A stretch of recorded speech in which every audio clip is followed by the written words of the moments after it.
Hi, good evening, everybody, and welcome. It's here we are on Paul English Live. It's episode 154. It's August the 27th, if I'm not very much mistaken. I probably am very much mistaken. We've got a rollicking good show lined up for you tonight, and we always like to talk about good rollickings. Welcome to the show.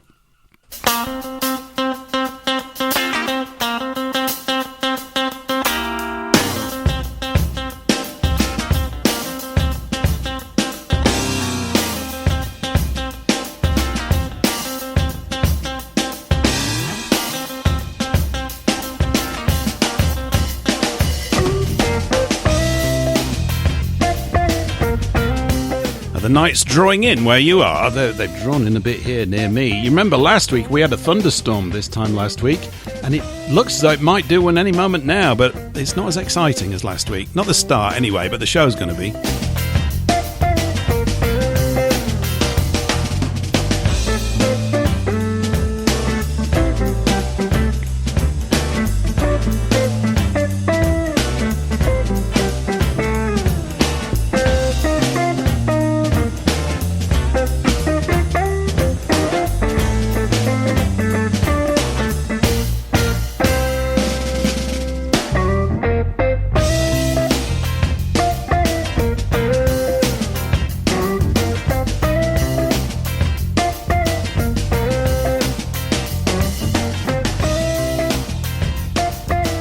I just poured water all over my t-shirt. That's a bit of a stupid start, isn't it?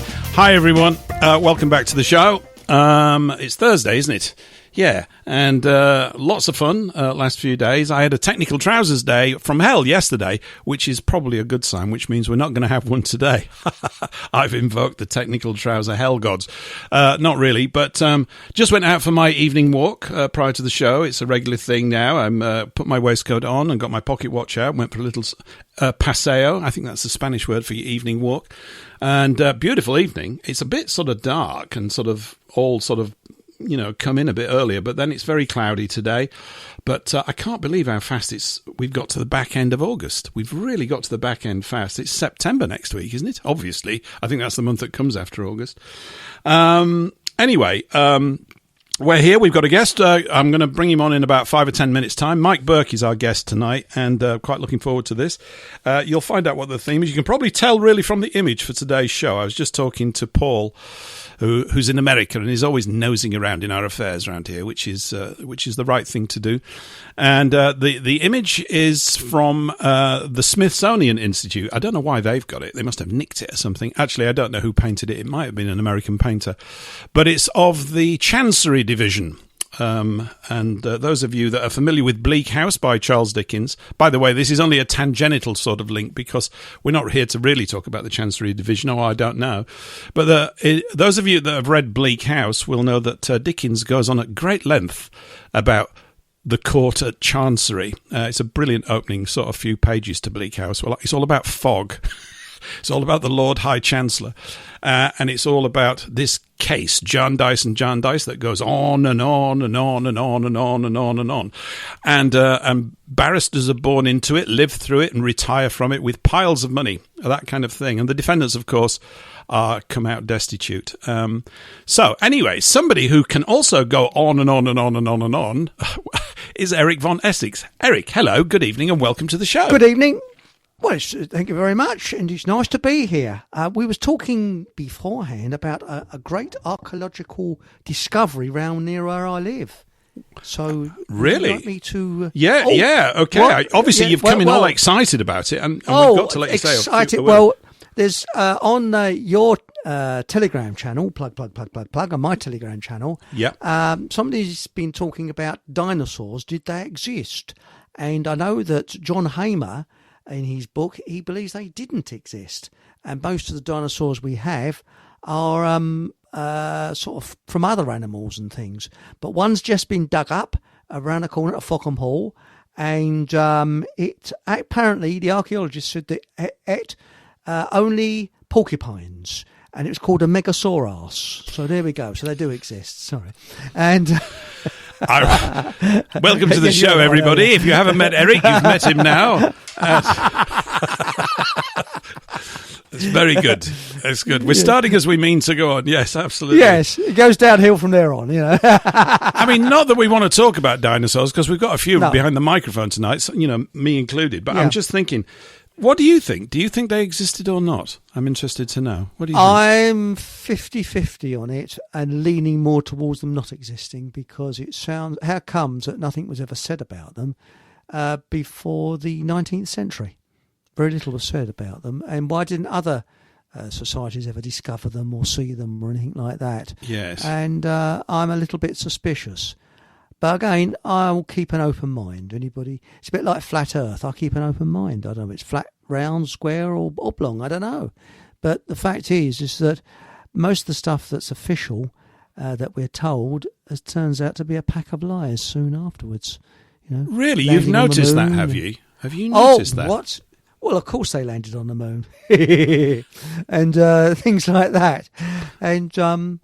No, I remember looking up, I think, at the moon that night or something. I couldn't see them. Could you see them? They weren't there. No. Didn't see a bloody thing. Why do they have a peep when they spoke? Okay, beep. Yeah. Right, beep. Why? And also, the other thing which was absolutely amazing, they could make a phone call from the moon. Yeah. And there was no delay in the sound. It was immediate. That was really incredible, wasn't it? And especially when the operator came in and said, "Come on, you have to put 20 cents more in the box." So there we go. That's the sort of internet connectivity that we want these days, isn't it? We want things as sparklingly good as that. We really do. Yes. Yeah.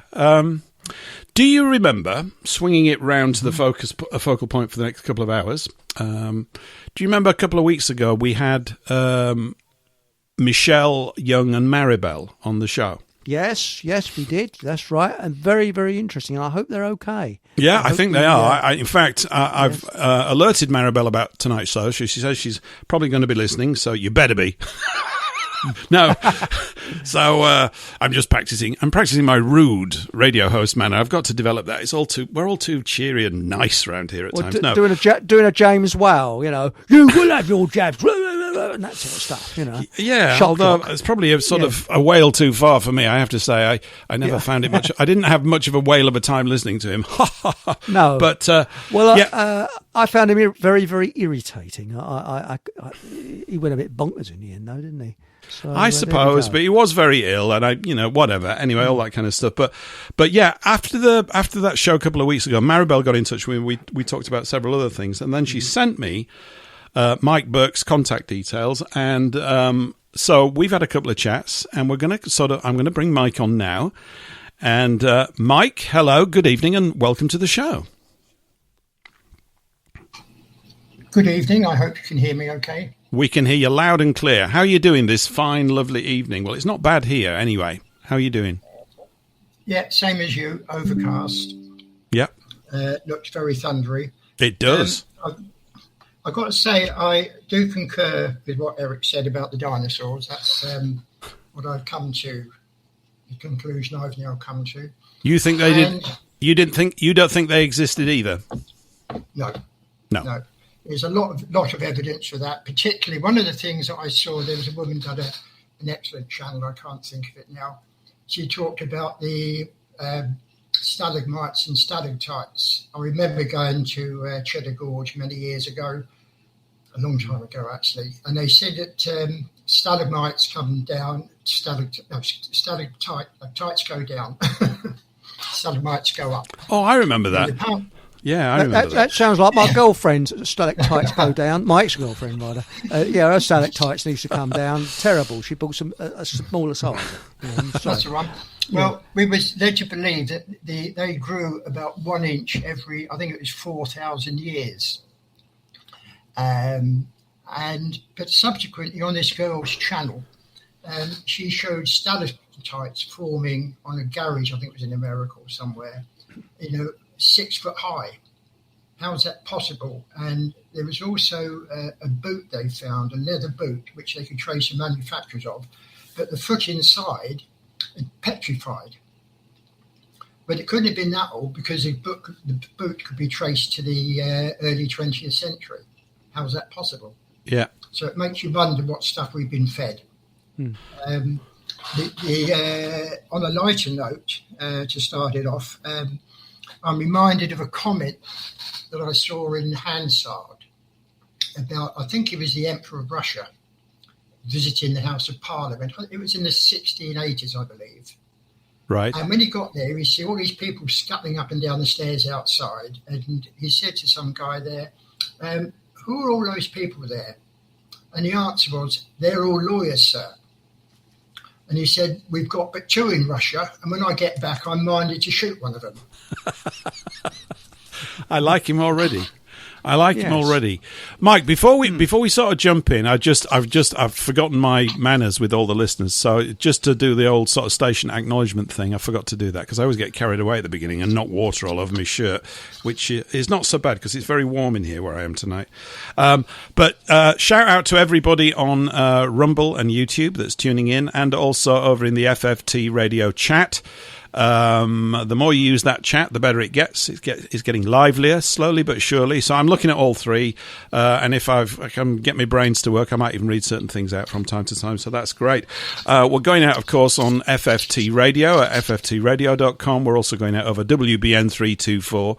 And a quick shout out to WBN 324. For those of you that don't know, what happens with FFT is that around about 11 o'clock at night, in fact, immediately after this show, we pick up WBN for the overnight session, as I now call it, from 11 o'clock at night here through till 7 a.m. in the morning.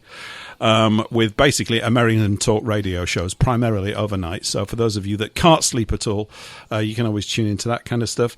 And then 7 o'clock in the mornings, currently what I've been doing cheekily, I think I might have mentioned this last week, we pick up the Mike Graham show off his YouTube channel and send that out, which is always lots of fun. I think I've covered everybody. Oh, there's Eurofolk Radio, there's Global Voice Network, and maybe Holy Land Radio, I think, as well. So we're going out over quite a few places. So however you're listening, hi and welcome to the show. Now, Mike, I thought what might be useful for everybody, because prior to Maribel sending me your details, of course, I'd never heard of you. And we've had 2 or 3 conversations now, which I've really enjoyed, and you've sent me lots of wonderful documents. But it's always nice for us to get some sort of lie of the land with you. What's your sort of history, as it were, in this space, your focal point? How did you get to this point, ruining your Thursday night here on this show? How did you get to this point? All went back to the Dunblane incident. Right. Back in the 1966. Yes. Prior to that, I had everything: rifles, shotguns, pistols, revolvers. It was all military stuff. It was we were doing what we call combat shooting, but essentially what it is, it's target practice. Right. Now, there's a huge difference, which I can get into at some other stage, between target practice and target shooting. But essentially, being an affiliated member of the NRA, and I think the charter of the NRA was to train Her Majesty's subjects in marksmanship for the defence of the realm. Yeah.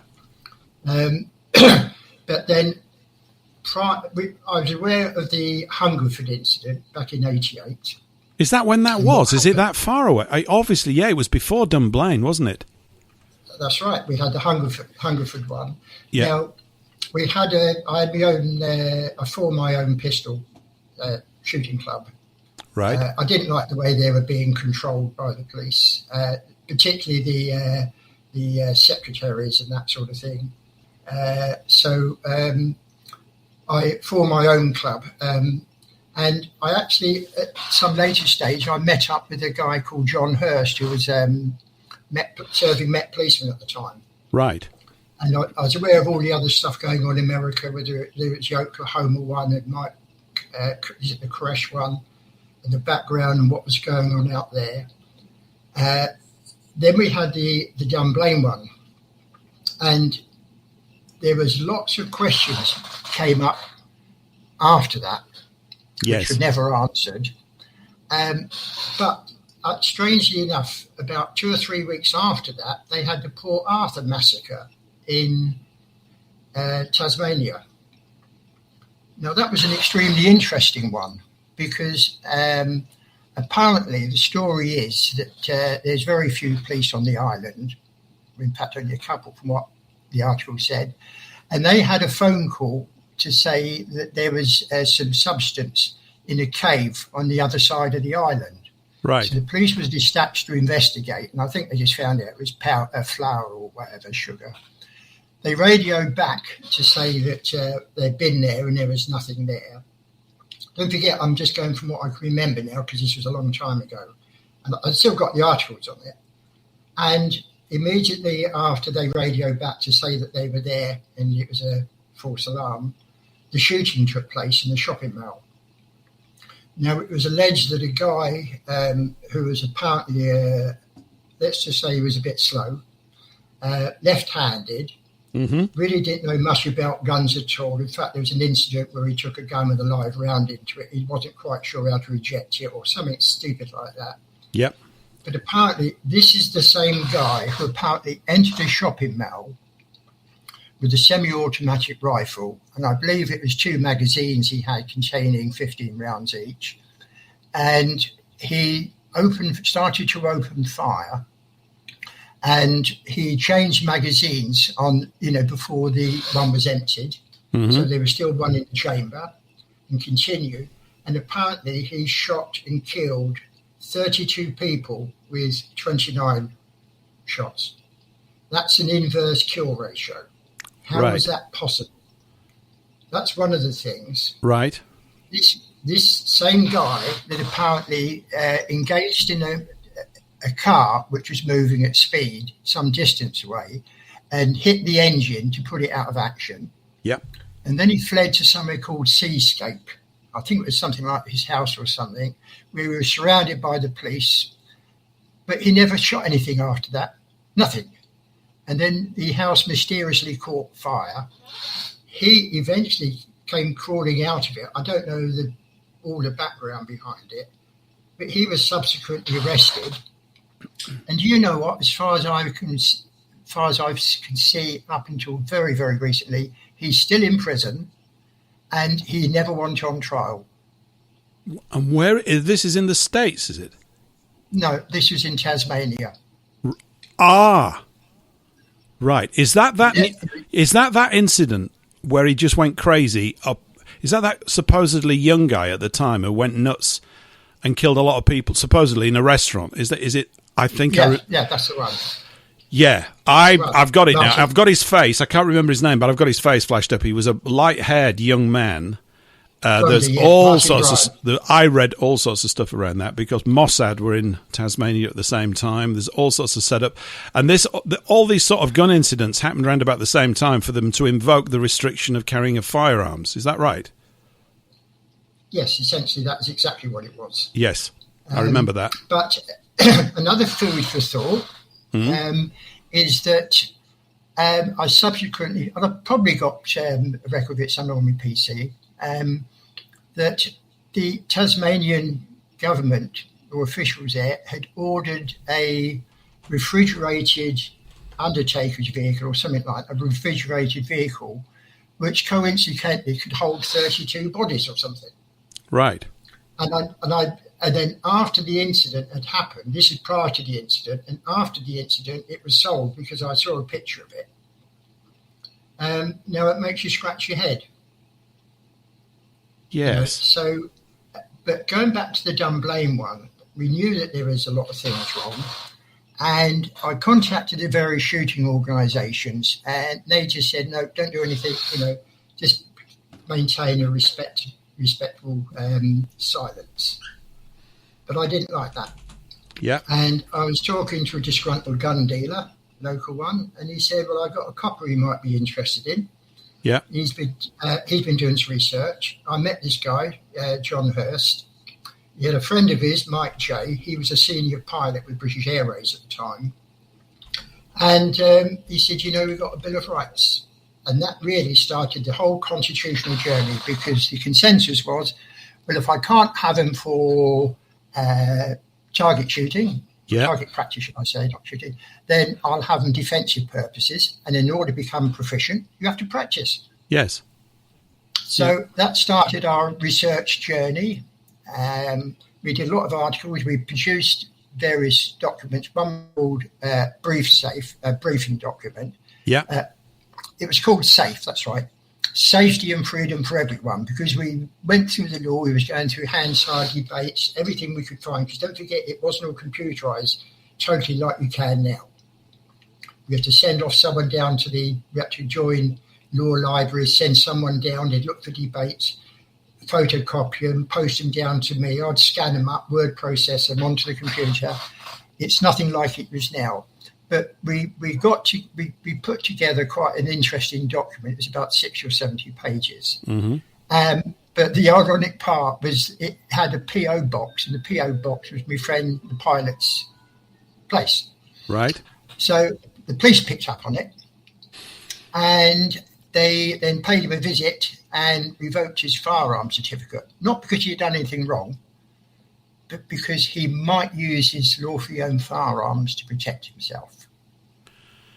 You've basically got something in common with Rupert Lowe, because I heard him talking a couple of months ago about this whole period around Dunblane, and his father was involved in target shooting, wasn't he? He had a lot of guns.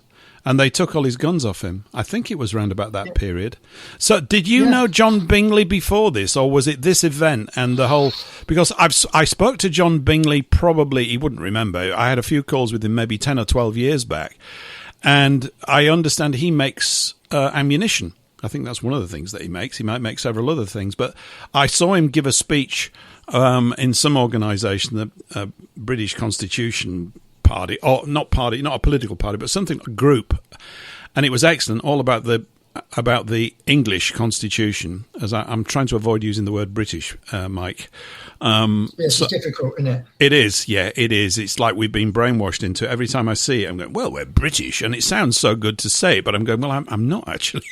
It's a bit confusing. So we're not British. We're Britons. I think we're Britons, but we're not British. Anyway. Is that how you bumped into John Bingley around this sort of period, or did you know him before that? Yes. Subsequent to that, I'd formed other things apart from this safe one. I met up with a gun dealer up north, and he had been getting together some information, and they'd petitioned Parliament. Right. About the RKBA business. And I met up with them subsequent to that, and we reunited. And theirs one was called BORUS, Bill of Rights Appreciation Society. Right. And they petitioned Parliament, and in view of the huge amount of letters that Parliament received, the House of Commons produced a research document. I think it's called 96102. I've got a copy I can always forward on. Okay. But ultimately, they went through the history of firearms legislation. But ultimately, they said it's for the courts to decide if it's brought before them. So, and I said to him that I'm like a dog with a bone. They took away my guns. They don't trust me with guns. I don't trust them. So ultimately, I put all the evidence together, which we'd done with John Hurst and others. And we went to the High Court. We'd done an application. There was a lot happening before that.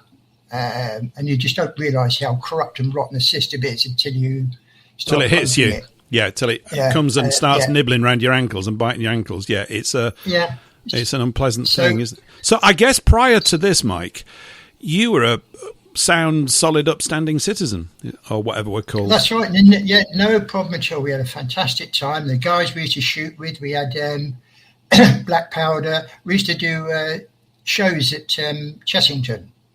The kids used to come in with all their cowboy stuff. They called themselves the Arizona Outlaws. Oh, nice. Dressed in the old long coats. I got an old, in fact, I looked at it fairly recently, an old video where he was doing reenactments for a huge crowd locally on the village green. Great. With the black powder shooting. Yeah, you try doing that. I've done nothing. I need to hang around firearms. We've got a shooting club up round the back here that, you can go up and do clays. In fact, my son was up there about 4 or 5 weeks back. He said, I need to take you up there. I said, yeah, because we've driven past it for years. And I think I went Actually, the last time I shot anything was probably about 30 years ago, and that was clay pigeon shooting for an afternoon, which I really enjoyed. But it's just good to hang around places like that and just get familiar with firearms, you know. Someone's asked, by the way, Mike, in the chat, or they've said, I thought we had the right to bear arms. And we do, don't we? No, yeah. Don't start me on that one. I have done, though. That's what this show's all about. We're gonna look at all these things that we've got the rights to do, but everybody's forgotten about, or we don't know how to apply it, whatever. But we do, don't we? Right, but this is where it came back to basics after Dunblane. Yeah, I knew there's something funny, and I think one of the nurses involved in that, I think it was a sergeant up there. I think she's still got a Facebook page actually, Dunblane, about Dunblane. There's lots of unanswered things, lots and lots of strange things going on there. But I won't really get into that. But again, Freemasonry was involved, and pedophilia, and what? God knows what else. Freemasons, Mike? Really? Freemason. Oh yes. Yeah, no, I've seen.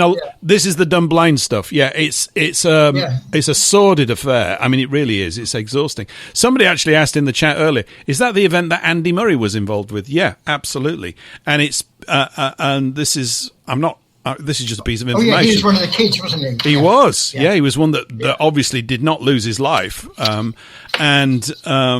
Obviously, many of the families were in shock and trauma. I think they got recompensed, and that kind of propelled him to be able to cover the extremely high costs. I mean, look, I could be making this up, but I did hear it from a coaching guy who was really pretty high up in English tennis. I nearly said British tennis.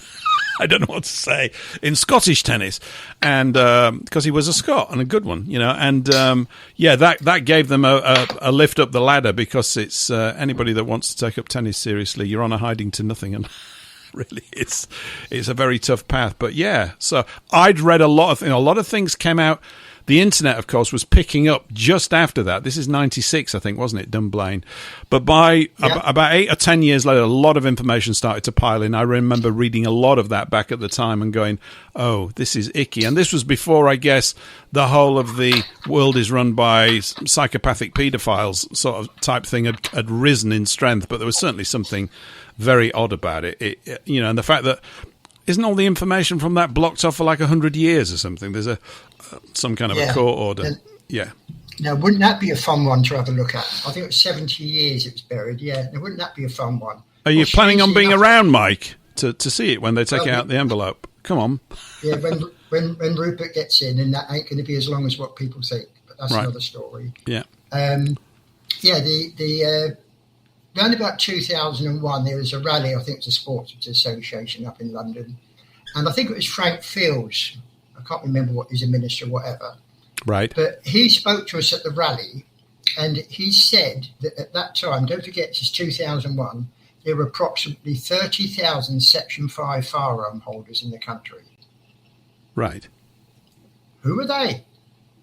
What's Section 5? What is that, a particular category of gun holder? What's Section 5? Yeah, but again, every time you ask me a question, it opens a can of worms. So Section 5 is a prohibited section in the 68 Firearms Act. Okay.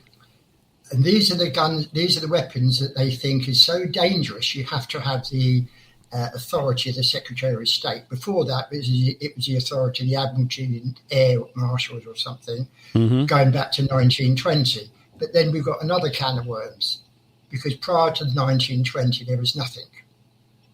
All you had was a pistol license. If you wanted to take a gun out the curtilage of your own house, it was revenue raising. You had to get a license. Yeah. After we ended up joining I'll do it briefly, the League of Nations in 1919. Yes. Which was drawn up by us. Again, you'll see the same names will come up. The Salisbury's, the Cecils, the Cranborns, the Rice family, the Rothschilds. They're all in on it. Yeah. One of the aims of the League of Nations was disarmament. And the Firearms Act was passed to honour our obligations at the Treaty of Peace in Paris, because that's where the League of Nations was created. Yes. That's the first attempt at one world government. And people might sneer at that and say, here we go, conspiracy. Well, conspiracy no more. Read the Hansard debates, it tells you. Because all my evidence comes from parliamentary debates in Hansard. There's no arguing. Right. So they had emergency powers in place, which I believe were meant to finish on the 1st of September 1920. And surprise, surprise, the Firearms Act was brought in just before the end of August 2020. And there was a prohibited section. And the idea of the prohibited section was to prohibit noxious substances and gases. Yes. It's got nothing to do with firearms. You could have had a Noxious Substance and Gases Act, but it was put into the firearms legislation. Oh, by the way, that's when dealers had to be registered as well for the first time. What, gun dealers? So, yes, that's right. They had to register them. And so where were we? The 1920 Act. So I've just lost my train of thought on that one now. Sorry, it's because I butted in. No, to honour our, but sorry, we're talking about the prohibited section. Right. Now, subsequent to that, they said that the prohibited, it contained this section, I don't know whether it might have been 5 in the 20 Act, I can't remember, but it created a useful section. Now, come 1937, I think it was Lord Strabogli, in the House of Lords, who didn't go under that name previously because he was picked up off the streets. He supported our right to arms for defence, and they didn't like what he said. I forget what his name was in the debates previously. Strabogli, that's a memorable name. Strabogli. Yeah, okay. Never heard of that one, Mike. Interesting. Yeah. So anyway, what happened is that he was talking about this ban because what they decided to do is to put fully automatic weapons into this prohibited category. Right. So that was the first start, and then you go forward again to was it 88 and the what's his name again? The one at Hungerford. Yeah. With a semi-automatic rifle. Michael Ryan was that? Is that the right name? Michael Ryan. Look, my brain's working. Yep, it popped up just then. It just took a little while to come through. Michael Ryan, I remember that. Yeah, and now they put all self-loading rifles into that same category. They also capped the shotguns to 3-shot, and you had to crimp them. The amount of dealers that try to crimp these shoes, and it just fell off. I mean, you can't. It's almost impossible.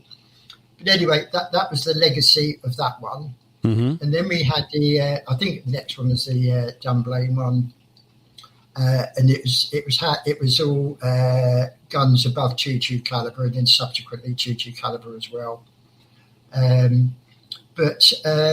So that was it. Now, strangely enough, they were put into a Section 5, and we were told that they were banned. But they're not banned. You simply need the authority of the Secretary of State. Right. It's that simple.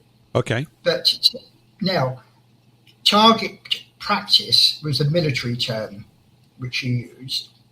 And you'll find that in 1997, a friend of mine was renewing his certificate, and where he said reasons, and he says for defence of the realm and target practice. And it was returned to him as target shooting. Now, that's a different ballgame. That's going out and enjoying a pastime, much as golf, football, etc. Mm-hmm. And that's not covered by the Bill of Rights. Target shooting is not covered by the Bill of Rights. Okay. That's right. Yeah. Target practices, and they changed that in the 1997 Amendment Act. They didn't ban them. They simply moved into another category. And I believe it wasn't even Parliament that done it. I think it was an act of the executive by order in council, which raises another thing. But anyway, going back to this right to arms, when I went to the High Court, I got a judgment from Justice Popplewell, which claimed that the Bill of Rights had been impliedly repealed by further legislation. This is Article 7 of the Bill of Rights, etc. And any other, he refused to go to the Court of Appeal, which said any other action I do would be doomed to failure. So I appealed his decision, ended up in the High Court, and I had 3 jokers there. Was it Morrick, Gibson and Henry? Mm-hmm. Now, Lord Henry, during the course of the discussion, he said that he sat on a law commission repealing common law. how on earth can a law commission repeal common law? But this is some way through the trial, so I intimated what he's talking about is dabbling in something treasonable.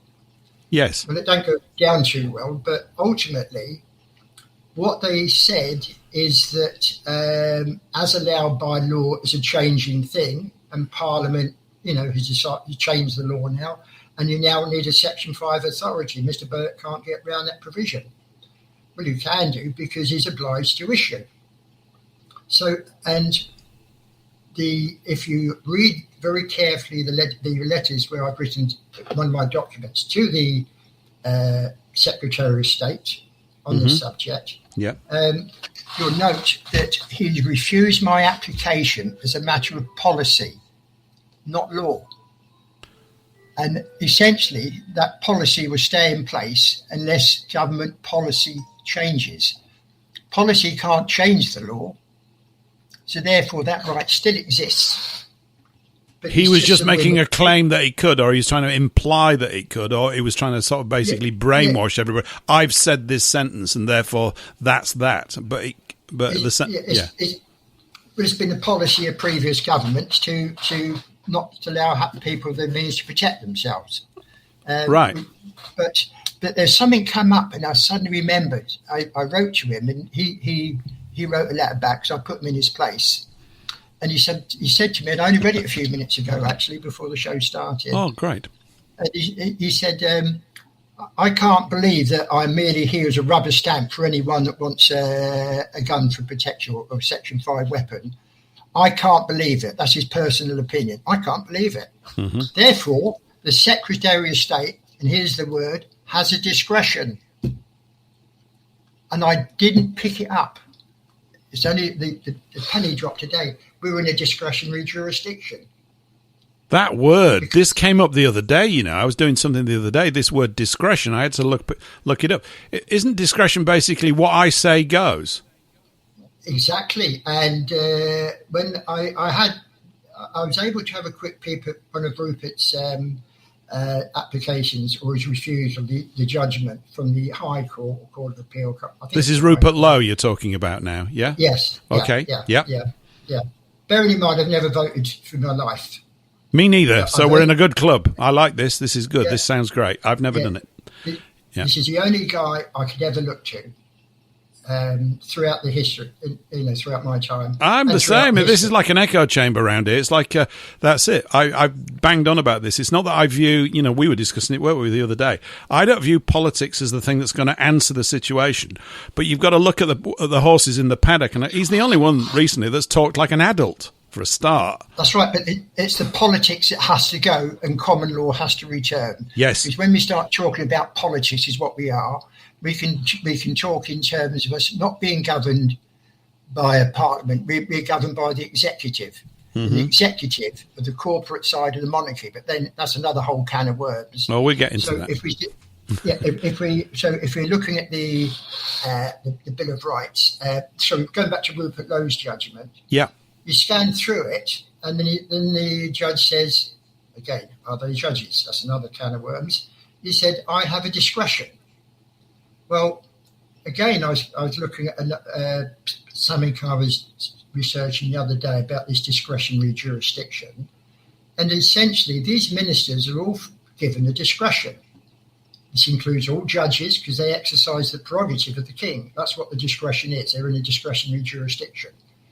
Now, because you're in a discretionary jurisdiction, you can't be part of a system which has stare decisis, i.e. things already decided, because you can't be what you have to do. You can't be fettered by previous judgments. And the reason you can't be fettered by previous judgments, and can you believe this, is because you have a discretion. And if you follow precedent, then you're not exercising your discretion. Say that again. No way, because I ain't going to go. No way. My brain just hit a gear, skid patch. Okay. Yeah. Which goes back to exactly what I said to the Keith Bottomley at the time. Right. I said you're fettered with an obligation. But of course, you can't be fettered. Yes, he is, But because we're running as a corporation, and therefore the common law, the Bill of Rights and that sort of thing don't apply because they've created their own system, it's all policy law. That's why it's got to stop. When you think about every time you worry about who's going to get in the next election and etc., who's going to be new prime minister. Yeah. Well, up until 1714, there was no prime minister. There was no whips. They didn't exist. But again, this goes off from it. This just shows you how big this can of worms is and how long they've been subverting our rights and liberties. But essentially, our right to carry weapons for our defence cannot be taken away. If they allege that they had, then they'd have to disarm the police because they only because they can only carry common law. Again, that opens up another can of worms about the role of the police and all this as well. Right. So essentially, yes, you can have weapons for your defence. All you need to do, because they put another hurdle instead of just a certificate, you now have to have a Section 5. It means get Section 5 from the Home Secretary, and the chief constable has to issue you with a certificate. The problem we have with firearm certificates, and they're certificate, not licences, and I get fed up with people calling them licences. We know it's a certificate because it's said on it. License and certificate are completely different things. But when you get a certificate, you're told you have to sign it. With your wet ink signature, you have to put your name on it. Yeah. Right. Yeah, that's right. And of course, by signing it, you agree to the conditions, and that one of them to be used on approved ranges only. But if you actually look at the terms in the certificate itself, it tells you when this gun's not being used for cleaning, testing, or cleanly tested, or something or other, or some other purpose connected with its use, you should keep it in a safe.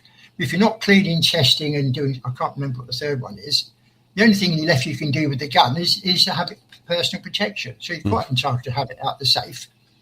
But we've been conditioned to believe that they can do. Well, in fact, there was another guy on the forum. He said he suddenly turned up in his house one morning. Can they do that? To suddenly do a spot check. A friend of mine had that done many years ago.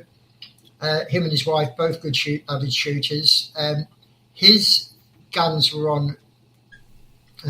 Her guns were on his certificate, but his guns weren't on hers. And they'd been shooting the day before. And it's been done. You sling a gun under the bed sometimes. You can't be asked to clean it. And he got a visit from the old Bill. Right. And they said he would come to check your firearms. So they went back upstairs, and his wife's sitting in the bedroom. And you see the old Bill's mind working, go through all the paperwork. His guns weren't on her certificate. Therefore, it should have been locked up, but the gun was under the bed. We got you. Right. Unbelievable, aren't they? I had another guy who wrote to the police when we was doing all this back in the late 90s and said, he said, I already have had a handgun, but he said, I want a gun as per the Bill of Rights. And they said, no, checked up the Home Office and you can't have a gun for defence, etc. Obviously, if you've got any more queries, please don't hesitate to contact us. And I've got the original documents.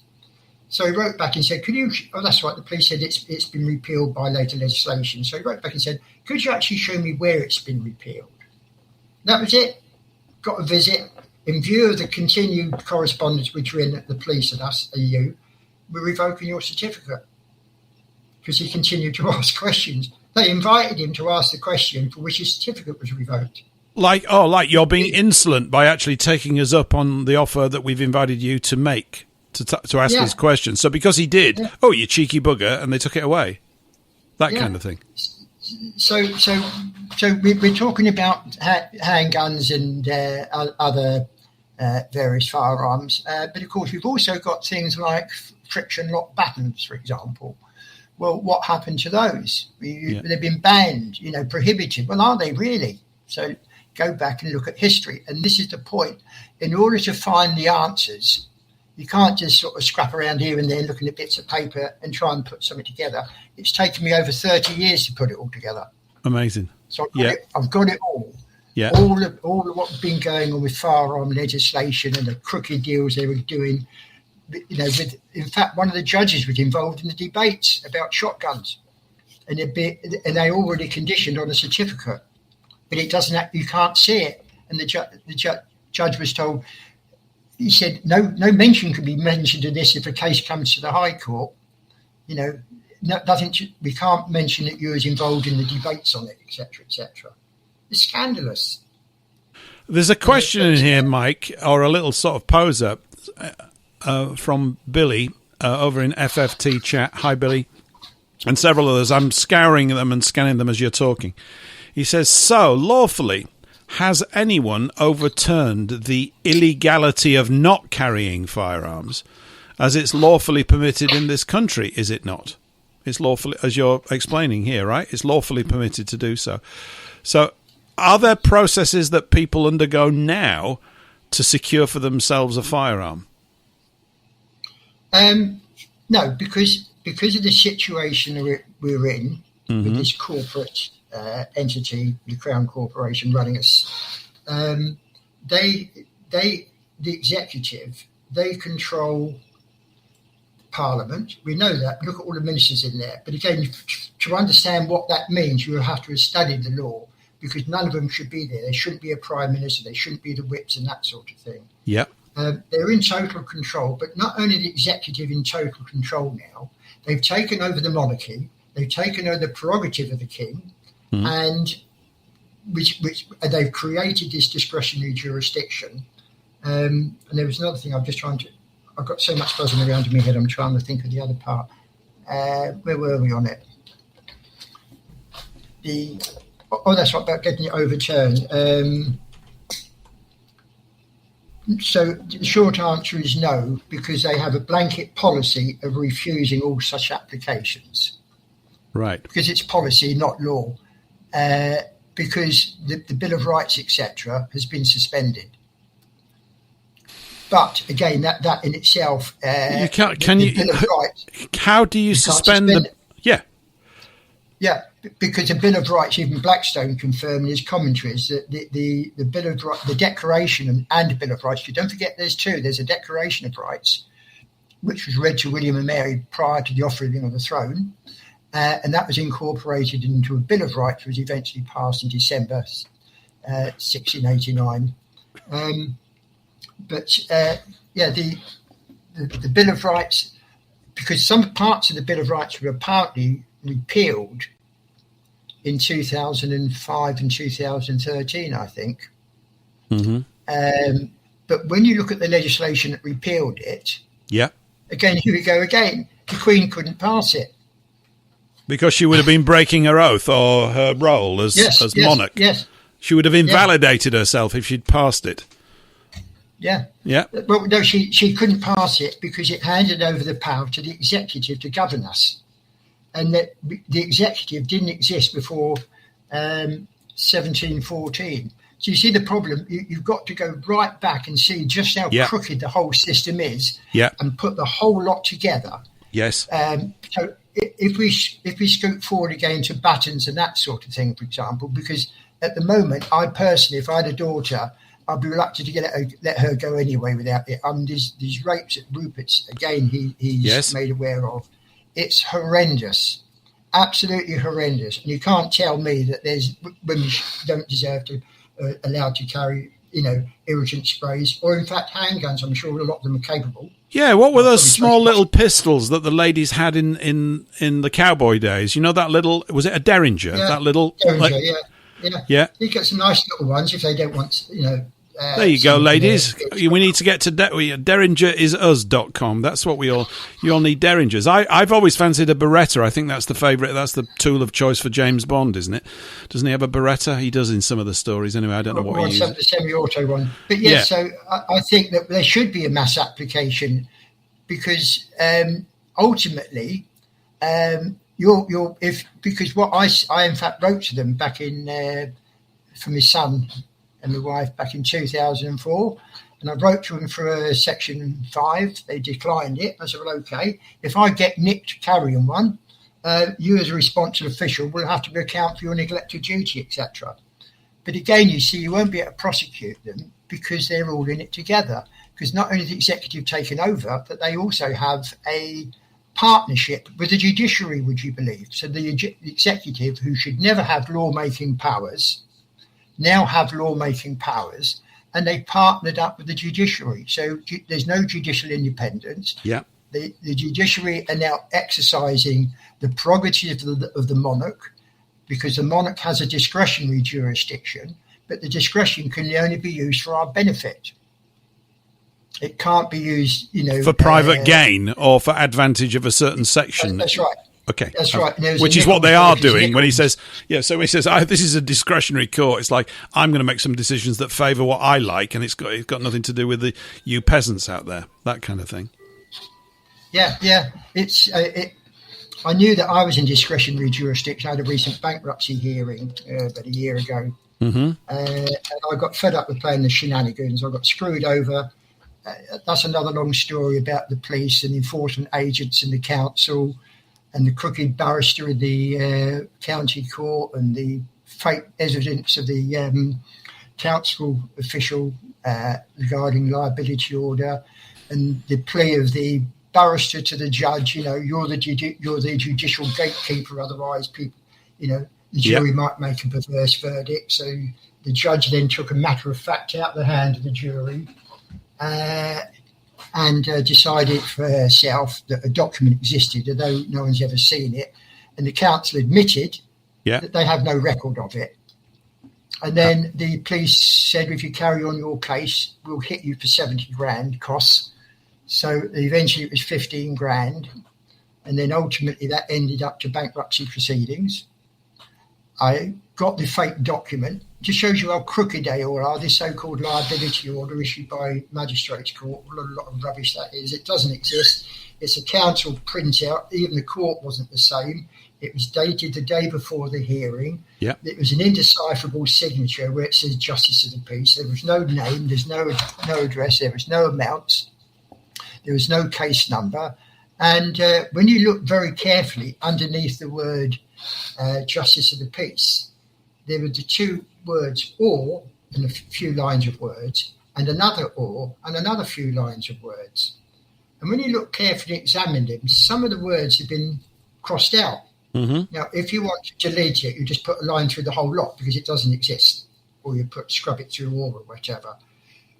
But strangely enough, I had that thing on mine, and there was another one which came with the same signature, written slightly differently, but it's obviously the same person who signed it, and different words had been deleted. Even the word magistrates had been taken off. Right. And when you read it, the liability orders, these council liability orders, don't emanate from the magistrates court. They're done by a designated officer at a designated court. It's a fraudulent instrument. Yeah. Stick it in front of the judge, and I said, look, there it is. I said, it's a fraudulent instrument. I said, it's, and I said that the council have made it up themselves. And I said, not only that, this so-called liability order was dated the day before the hearing. It was actually, so the signature authorising it was someone signed something and uploaded it into their computer system the day before the hearing, about 11 o'clock at night or something. I can't remember what it was. So how is that possible? So it hasn't even been to court. Yes. Yeah. And this is the scam. And then instead of the judge throwing out the matter, he then he adjourned it and wanted me to go back to the county court to try and get the previous order overturned. Well, they haven't got a cat and mouse chance of doing that. I spoke to some friends of mine because I've been process serving for many, many years. Yes. And I know most of the lawyers in the area, and they said that's going to cost you mega bucks. Well, the judge in the county court was listening because it was a jury trial and the claim for damages I had against the police. So I should have come away with about 70 to 100,000. Instead, I came out owing them 15 grand. So having looked at it all, he then adjourned it, wanted me to go back. Well, that was absolutely pointless because they're all in it together. Yes. Then they had the bankruptcy petition, and then eventually I went to I went back on the next hearing. I'd not corresponded with them at all, and I thought I've had enough of this. The system is so rotten that I'll just pay up because it's pointless trying to fight it. It's a waste of time. So I said to, again, what I thought was a judge there. I said, right, okay. I said, I just want to pay it and clear it up. So I'd already offered the police solicitors to pay it. And they said, yes. No, leave it to the judge, which is a strange thing. Yes. So I said to the judge, right, I'll pay it. Because my wife shouldn't have to keep going through all this shit every time. And then she hit me with she says, I've got a discretion. Here we go. She said, I can either adjourn it or I can go ahead with the bankruptcy. Well, we all know what she'd have done. Yeah. Yeah. And since then, a year down the line, so it's almost to the day now, and I've had no correspondence with them. All they've done was log something at the land registry and sent a couple of letters. So I don't open them, they're not to me. The bill has now crept up to £60,000 and growing. Yeah. It's basically allegedly, it could be called a court mafia, couldn't it? Something like that. Yeah. It's the Star Chambers. That's what they're run by the executive. Mm-hmm. Well, the Act abolishing the court Star Chamber. When was that? 1641. Yeah. They repealed that with the Justice of the Peace Act, 1968. Why did they repeal it? Because the Act abolishing the court Star Chamber, where the executive controlled the courts, they reenacted it in the Justice of the Peace Act. Could you believe this stuff? I guess to some degree, Mike, what it is, and in the second hour, this is what we can go into. We've obviously looked at this in terms of specifics regarding firearms and the right to bear arms, which still exists, and then the complications that you have to go through to actually, do that. But looking at the way that the whole system has broken down ever since, say, Magna Carta or whenever you want to pick, would be really useful to see this, because obviously as you've said, you've studied it, and people are not familiar really with Magna Carta, Bill of Rights, and these other things that we generally don't talk about over here. I know in the States they do, and yet these documents could, it seems to me, provide a great safeguard to us in some way if we find the right way of applying them and using them. So let's cover that in hour two. We're just getting to the end of hour one, and at this stage, we always play a little song. I've played this one a few times, actually quite a long time ago, really. We were talking a little bit earlier about Churchill, because I've got him in the potty column of history. I'm not a fan. And this is one of those politically incorrect songs that Charlie and his orchestra, the National Socialist Swing Band, did back in the day. You've all heard it before. It's called The Man with the Big Cigar. I haven't got any cigars today, but who knows? We might get some for Christmas. Anyway, we're going to take a little short musical interlude with this, and we will be back on the other side after this song from Charlie and his orchestra.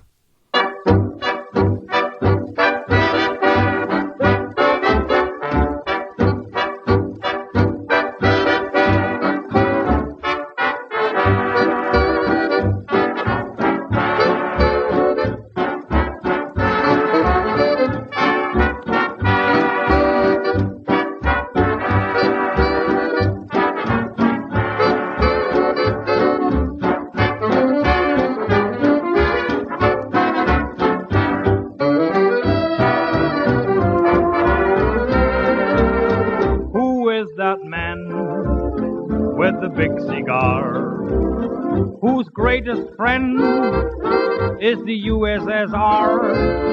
He's known around from near and far.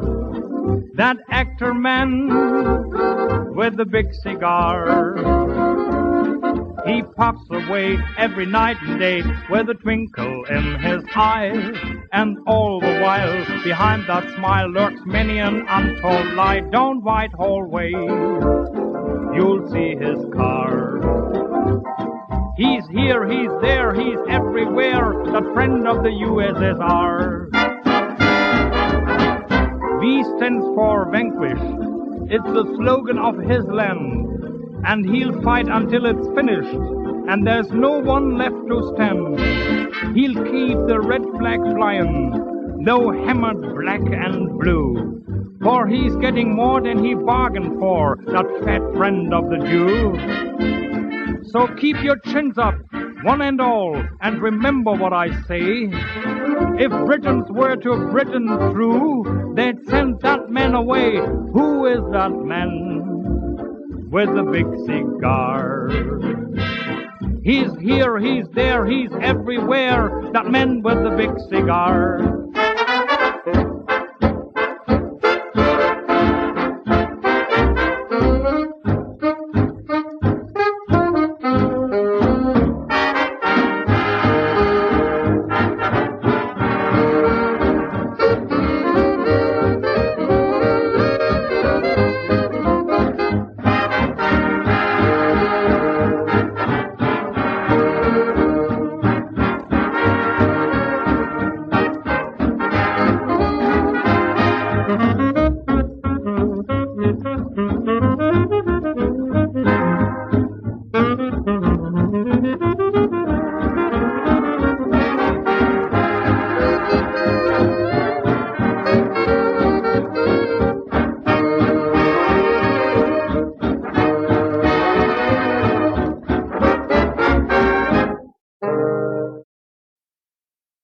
Charlie and his orchestra, The Man with the Big Cigar. Did you quite like that, Mike? It's quite a jolly little tune, isn't it? Interesting, but the sound itself was absolute crap. Was it? I may say so. Did it not was. sound? Did it It's sound? going in and out. Really? Yeah, that's the trouble. Yeah, it sounded like it's underwater. It's underwater sound. Please don't play it again. Please. I won't play it again. That's a bit strange. That's a technical thing. Hi, What's Paul. happened there? Hi, Paul. Yeah. No. Hi. I've been sending messages in the chat that your background noise reduction in StreamYard is turned on. It's making your music sound horrible. Oh, why would it do that? It turns itself on periodically. You got to check those chat messages once in a while. I'm about to swear prolifically, but I better not because this is a family show. So hang on just a minute. I can't believe that. That's wrong. How did it? Oh, it has. It's switched. It's horribly. Oh, yeah. It's horribly, horribly wrong. It is. It's something StreamYard does. So. Hello, everybody. Can you hear me clearly now? Good grief. Oh, yeah. Yeah. Oh, we could hear you clearly all the time. It's just the music that it considers as background noise because it's constant. So my apologies, everybody. Well, the technology. Thanks, Paul, for pointing it out. Sorry about that. So you couldn't even enjoy the song. I was just dancing around quite happily here with my glass of water. Sorry to put you through that, everybody. It must have sounded crap on the other side. I have no idea why. So there we go. So thanks, Paul, for pointing that out. Anyway, technical. There's always something, isn't there, over the whole thing? I don't know. It's just like a never-ending battle against switches and crap. I have no idea. I hate this stuff at times. Really, always deciding it's going to do what it wants to do. It's funny because I was using it earlier today and everything was fine. Anyway, never mind. So here we're back in hour two. We've got Eric's in the studio. Feel free, Eric, by the way, to chip in at any point. But we're here with Mike Burke. And Mike, just as I was saying there before, that dreadful song, sorry for actually putting everybody through it. I didn't realise it was so crap. We were just talking about the whole history, the whole of sort of the long line that's got us to this point. Is there sort of any particular place you think might be relevant to start off with all this kind of stuff? Yeah, if we continue with, you see, people don't really, most people still haven't heard about the Bill of Rights. And even less they know about the Declaration of Rights, which preceded it. So they're two separate documents. But as I said, the terms of the Declaration was incorporated into a Bill of Rights, obviously with further words, etc. Now, it was established or re-established. Christianity was going to be the mode of government, and that was permanent hereafter, forever. Christian government, Christian legislator, Christian monarch. Yeah. a lot of it I can't go into the Jesuits and their influence, because like with the gunpowder plot, for example, Guy Fawkes, and we all think he's a hero, but in fact you'll find out that it was actually what the gunpowder plot was actually what they called the Great Jesuit Treason, and the papal something or other, and it was a pope that they used to go around burning the effigy on. Is that what they first did? What year is the gunpowder plot? 1605. Yeah, I had that in my head. I was about to say it. Seriously, I was. 1605. Okay. Of course, yeah. Fawkes jumped off the scaffold and broke his neck, didn't he? And denied them their gory execution. But they still went ahead with it anyway, even though he was dead by then because he'd broken his neck. I don't know what happened there, but I can just remember because someone wrote an article covering all this, which is very good. Yeah. And a lot of it confirmed what I'd already found out. And it's the Jesuits' involvement. I mean, the Jesuits had taken over the Vatican almost from early times. They were always in control of it. Yeah. So there's a lot happening prior to, after the death of William and Mary and Queen Anne coming onto the throne. That's the late 1600s, yeah? Early 1700s? Yeah. 1700s, yeah. Yeah. We had the Act of Settlement, which was a good piece of legislation, and then we had the union with Scotland. Now, again, that threw up a can of worms because we were to be governed as the Kingdom of England, and now we became Great Britain. But this was after she had sworn her oath, because she come to the throne after the death of, I think it was Mary, wasn't it, in 1690 or something? I can't remember exactly now. But it started off the joining of the Scotland in England. It started off, whereas it is expedient, which she's done something which is morally wrong. So she's obviously come under the influence of, a bad. She's been given bad advice, evil counselling. Subsequent to her reign, when she died in 2014, there used to be what they called an office of Lord High Treasurer, and he was he was in charge of the money, if you like. Right. And he had a staff of office and a letters patent for the Treasury. And I thought it had been put into commission, and out of it emerged the very first Prime Minister, who was the First Lord of the Treasury. I can't remember the second ones, and the whips, who were junior lords of the Treasury. Now, I didn't really fully understand it, but I had another friend also doing the same research. And what it turned out to be is that George I was a German king. He got no interest in running England. All this is relevant to what's happened now. Right. Because this is what started the shitstorm in the first place. Yep. This very moment in time. So, and the Lord High Treasurer, because there was no executive, the king was the chief executive, and the Lord High Treasurer reported to the king along with the Lord High Chancellor and someone else. There was no the minister didn't exist. So apparently it wasn't put into commission. It's been vacant since 1714 because the office of Lord High Treasurer has to be concurrent with the staff of office and a letters patent. Yes. But because this is where the first Prime Minister appeared, because we now had an executive take a foothold into Parliament because they now controlled the money. What year is this, Mike, again, roughly? 1714. Okay, so that's 20 years after the formation of the Bank of England in 1694, right? So 20 years afterwards. Yes. Okay. Yeah. That follows. Yeah, got that. Yeah. And again, if you look at the terms on that, there's a lot of funny things going on there. And by the way, in about that same era, an act was passed by William and Mary to say that a parliament should be held at least once every 3 years. Because they weren't holding them that regularly back then, right? Because you don't need them. Because again, it goes on to another can of worms. What's Parliament for? Parliament is there to redress your grievances. That's all they're there for.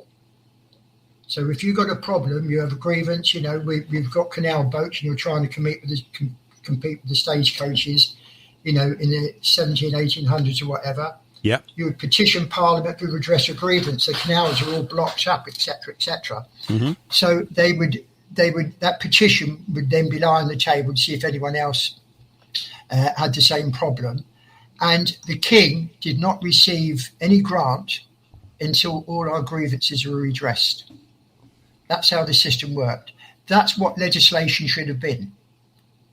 So until the grievance is redressed, he didn't get the grant. He didn't get supplies. Yes. But of course, all that changed because we had Rothschild get in, but that's another can of worms as well. So that was 1714. So they now controlled the finances. So of course, then if people joined them, they would get pensions and that sort of thing. And once you get a minister, what do? They create ministries. So from that one point in time, the executive have now taken complete control of everything. They control, like I said to you before, they control part of the House of Lords. They control the House of Parliament, the House of Commons. They control the police, the judiciary. They've taken over the Crown of England, replace it with a fictional Crown Corporation. Mm-hmm. There's nothing you can do about it because they have all the power. What can you do? And in fact, in 1927, the Marquess of Bath remarked in a comment in Parliament regarding the corporate existence of that house. And he said, how long do we plan to put up with the corporate existence of the House of Commons? And that goes back to the Parliament Act 1911, which is another can of worms. And he said the executive had complete control now, the police, the military executive. There's no way we can fight back. This was 1927, almost 100 years ago. That's how long it's been going on. It's drip feed. Yes. We now accept that all these rules and regulations, we're governed by them. Who makes them? Not your duly elected members of Parliament. Who brings in the bills? The executive. And once the bill is passed, what does it do? It gives power to the executive to make orders in council, regulations. Blackstone actually called it newfangled treason. I like that. Exactly I like that. That is great because it's now old-fangled treason, isn't it? Because they've been doing it for several hundred years. But at the time when he said it, and another anecdote in conjunction with that, it appeared not more than once in Hansard. If I can remember the words, Satan is now wiser than of yore. He tempts by making rich, not poor. Yeah, it's always now, that. Why would they say that? Don't you think it's always this leaking in of currency, purchasing power from the usual suspects that begins the slow but inevitable corruption of all these institutions? They lose their way, do they not? The individuals themselves are tempted by something or other, and they just start to turn blind eyes. And after doing that for 50 years, everything's like a toilet bowl. That's really what's going on. Yeah. I mean, it doesn't stop. But I mean, that's where the executive first got the foothold. That was in 1714. Now, since that date, and including George I, the oath the monarchs swear at their coronation is set out in the Coronation Oath Act 1688. Yeah. That oath has never been changed. If you look on legislation.gov, the Coronation Oath, you'll find that it's exactly the same form as it was in 1688. This is the same year as the Bill of Rights. The whole thing is interlinked. Is that right? Yeah, it is. Yeah. Because the ancient oath that King swore, and my friend traced it back to the 1300s, was the same oath, but it had the word discretion. That word again keeps cropping up, doesn't it? Justice and discretion. Yeah. They said that the previous oath was framed in doubtful words, and therefore to make sure one uniform oath be taken in all times to come. And they laid it out, the purpose of the oath. The whole point of the revolution was to free us from popery and arbitrary power, which is exactly what we've got now. Yeah, popery. I love that word. I've come across it a lot, yeah. Yeah. It was very common at the time, wasn't it? Yeah, to shake off popery. Yeah. Now for popery, you'd insert Islam. Anyway, that's another story. Yeah. But so essentially that was it. Now, no monarch has sworn the correct oath since the time of George I. What year was that then? You said it to me. That's 1714. 1714. So 200 years before the outbreak of World War I, 1714, every so-called supposed monarch has not sworn the correct coronation oath, and therefore, were they ever the monarch? Even though I know they're referred. Every monarch since, has, and all of them, have held their positions de facto, not de jure. Right. Because simply because they happen to be there. Now, I actually got an opinion. It was on one of these documents you get from Kew Gardens about the Coronation Oath, because I've done articles covering all of this, and the police and their oath and what a police officer is as opposed to a constable and all that stuff. Yeah. But I went back to. I'm just trying to think what date it was. 17. Yeah, that's right. 1931, I think it was, to do with the Statute of Westminster. Okay. And they altered the oath and they took out certain words. They keep on jiggling it around. But although the original oath is still shown in legislation.gov, no monarch has actually sworn it. Why is that? Because the executive appeared in 1714, has taken control. They altered the terms and condition under which the monarch governed. In actual fact, they third-party interlopers interfering with the contract between the king and his people, but the oath, the Bill of Rights and Declaration of Rights were to be the way that we're going to be governed in the future, and the Coronation Oath secured it altogether. And the king was now, or queen was now, bound by the statute law. But they took out the word discretion, that's right, and then they also included the word statutes in Parliament agreed on. This prevented the monarch from exercising the divine right of kings and running without the Parliament sceptre, as James II had done before his demise. Yes. Because William and Mary were invited over here to free us, as I said before, from popery and arbitrary power. Mm-hmm. And if you look at the Bill of Rights, when you look at the full title, it says it's an act declaring the rights and liberties of the subject and settling the succession of the crown. It simply declared pre-existing rights we've had since time immemorial, the right to protect yourself. So it was a revoicing, a representation, a re-uttering of this ancient thing that's always existed. That's all. They've simply declared the rights which we've had in the past and will continue in the future. And where they've been infringed, they had a remedy, like suspending the Bill of Rights and that sort of thing, and dispensing with this. And the killer one was setting up commissions under the Great Seal.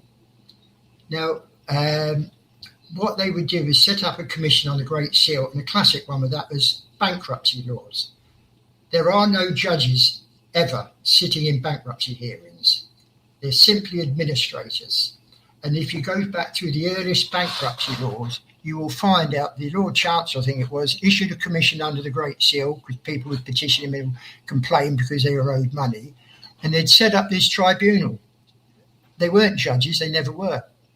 And that they would decide the issues. And it only related to merchants. It never, ever applied to individuals.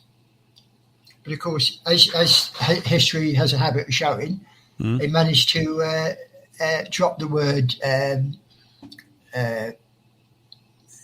not workers, business or something, I can't remember the exact word they had. And eventually got it to apply to everyone. And that is the case today. Did they get it to apply to everyone because they have morphed us into commerce? Yes. Right. With a fictional character. That's right, yeah. So now they could get us. I mean, I've known Graham Moore for a long time. He does some very good work. He does. He was on here a couple of months ago, Mike. He was on here a couple of months. We were on for an hour. I haven't spoken to him much since then, but he does some great work. Yeah, he does. Right. But I suppose it... Go on. Well, I have a quick question. Like, everything that you're talking about is like basically the background for why Charles is not considered a sovereign king. He's considered a manor lord. A manor lord is in the public and under commerce, not in the private and under sovereign authority granted by God. Is that kind of what you're getting at? Feudal system. There you go. Feudalism. Okay. Yeah. Yeah, there you go. And that brings me on to the thing, because I can go back and give you a whole history and I can back everything up. I've got opinions from the... there's an opinion from the... I can't remember who it's from now. But essentially what they're saying is that the executive can alter the oath whenever they like. They've done it in the past and they can do it. That actually came up in a debate in 1953 because someone questioned and said that the only people that can alter the oath is another act of parliament. And this is Winston Churchill, our friend Paul. And he actually said to question the validity of the oath, where they haven't been altered by parliament, will be to question the validity of all oaths going back to the time of George I. There we go. Right. That's from Hansard. Yeah. Got it. Yeah, I mean, I have Charles down, and we were talking to Robin Hood a couple of weeks back, and I've got some in fact, I'm going to stick a link into some of the chats here, but he's, as I understand it, a liege lord.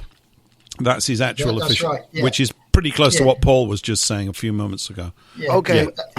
Yeah, different. All right. Same thing. Same, different, but same thing. Mm-hmm. Yeah. Now, let's get on to the crux of the matter, where we stand today. So I've got an immense amount of information. John Bingley's done some terrific work on this because, as you said earlier, he used to manufacture bullets, Bingley bullets. He did. Were those the names for them? He put, Bingley bullets sound great. I wouldn't mind some of them. Yes. What a great name. Yeah, he used to do, I think, mainly sort of woodcutter and that sort of thing. But I think he'd done a whole variety of stuff. I didn't really know him that well. I met him subsequently at Sports Association meetings, and because I kept on building up the Bill of Rights, in RKBA. But all his institutions get infiltrated, as they do. But John was surprised that John Hurst and I, every time we would go for a meeting, we'd bring up the Bill of Rights and right to arms. And John thought, well, I'll get in on this. I'll start doing some research. And I said to him, a senior wing commander who used to shoot with us, lovely old chap, used to fly B-2 bombers. Right. And he just said, unfortunately, we seem to have dropped him on the wrong country. But I think you'd get a lot of nods of agreement. Yeah. But he was telling me about filling me in on various things. Unfortunately, I lost contact with him after the Dunblane thing. You sort of tend to lose a lot of people after that. But he was telling me about the. Because I did actually store my documentation with him, because I had a load of original documents. You file them around everywhere, but they probably ended up in the tip. But I mean, if I'd have needed them as backup, because we didn't have the computer system like we are now, yes, it'd been a different subject. But anyway, so this sorry, I keep losing my train of thought because I've got so much. There's tons. I'm losing your train of thought. Not really, not really, Mike. Okay. No, I'm sort of stitching it all together. I understand because it's there's a lot to it. A lot of unfolding chapters. Then this happened, then that, and then this goes back to this, and you're sort of cataloguing the decay, the mechanisms about how they've brought about the decay. I think to some degree. Yes, and every time something happens, So if we can, because we would. Because you asked me about what events in time. So that was the catalyst which started it all off. Right. So we now have the executive has taken it upon themselves to alter the oaths as they like, without any reference to the people. Because don't forget, the oath is to the people, not anyone else. And if it needs to be changed, we have to be asked. Charles never asked us. In fact, no monarch's ever asked us to change it. And that's the only way it can be done. We're not asked anything, Mike. No, that's right. So now here's the key to it all. So on a lighter note, this is the situation where we are today. Is that there was always a worry about the king professing a popish religion. I've got my doubts about his wife, because if she wasn't Roman Catholic, why did they want to repeal the part relating to Roman Catholics from the Bill of Rights? Which brings me to another question, actually. It might not necessarily be that. It might have been more relating to Muslims now, when you think about it, which I hadn't really thought of before. No. Because we didn't have a problem with Muslims back in 1688, as far as I know. No, I'm not aware of that, apart from the fact that Barbary Corsairs nicked about 1.5 million Europeans, including many of the people from Cornwall and places like that. But that was those times, but not in terms of them being ensconced on our land. That didn't happen.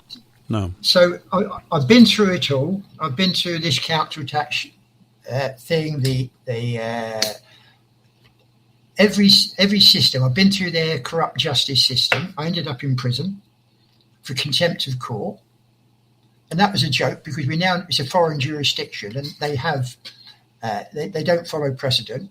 But when I was able to view what I had been sent to prison for, it was contempt common law. So they're running two concurrent jurisdictions, which begs a question. Yeah. If there's a when it comes to the crunch, which allegiance who's your primary allegiance to? Well, it's interesting you say that, because that document I fired over to you the other day, which we sometimes read through, in fact, it's probably going to be covered tomorrow night, I think, the last part of it, which is this Colonial Courts Act from 1892. Basically, within it talks about them operating just about whatever jurisdiction they like. So you start off on one. The defendant starts off thinking that they're in one, but they inadvertently, for want of a better word, switch it to another one and keep just basically mucking about. I mean, all of these things, you were saying there that you're in contempt of court, but isn't it the other way round? Aren't they in contempt of the law? You're actually respecting the court from its true principles, weren't you? No, well, actually, not quite, actually, because all right. When he came in, I stood up. He didn't like that because it's not a court; it's a tribunal. He's got no authority whatsoever, and he didn't like it. He scuttled off out, and we told him, we've got to go, leave the court. So we did. We was chatting around outside. Cut long story short, got arrested, shoveled into the custody suite. Then we had to go and purge our contempt. Well, big mistake. Got up there expecting me to say, please, no, I'm sorry, I didn't mean to do it. I asked him what the hell he was doing, running his private business, sitting under the coat of arms, and various other things. So straight back in the cells. That didn't go down too well with him then, Mike. That didn't go down too well with him. No. Second time, it was even worse. He said, right, 7 days for contempt. And that was it. I ended up at the, Woodford prison, I don't know. Right. So, coming to the wrong side of my pension age, and I've started my criminal career. But that's how the system works. If there's not enough criminals, you manufacture them, don't you? Well, I think there's a lot of truth in that. Yeah, I think it's like that they operate both ends of the stick so that they've always a steady supply of cases that they can charge fees for. Yeah. So a couple of things. First of all, the key to everything now is the Coronation Oath. Even Charles, there was a lot of dubious goings on, but part of his oath is, it's not, he doesn't swear the oath. It's a test. He's not attested it. I forget what the word is now. It's read out to him, and he says, I will or whatever. Yeah. And the one bit he agreed to was to maintain the laws of God. He said that, did he, recently, when he just did it a few years back? Did he actually say that? That was one of the questions which I can't think of the word. But shouldn't it be? It's the laws of God. Wouldn't that be natural law? And that is do no harm. That's right. Injury or loss to anybody. Yeah, but I'm just trying to think of the word when they. Oh, I'm sorry, I can't help you there. He doesn't swear an oath. The oath administered. Sorry, that's the word. Right. The oath is administered. So it's read out to him and he answers. And he said that he promised to maintain the laws of God. And he also promised to cause law with justice and mercy to be executed in all his judgments.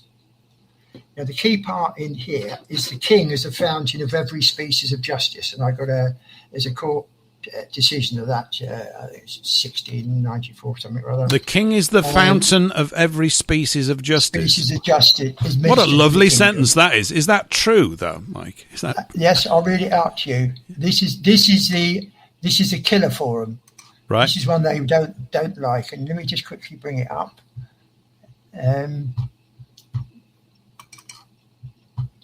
Right, the king is a fountain. I'm just trying to think which one I got it down on. The Coronation Oath, unelected executive, registering a vote. I think it might be on that one.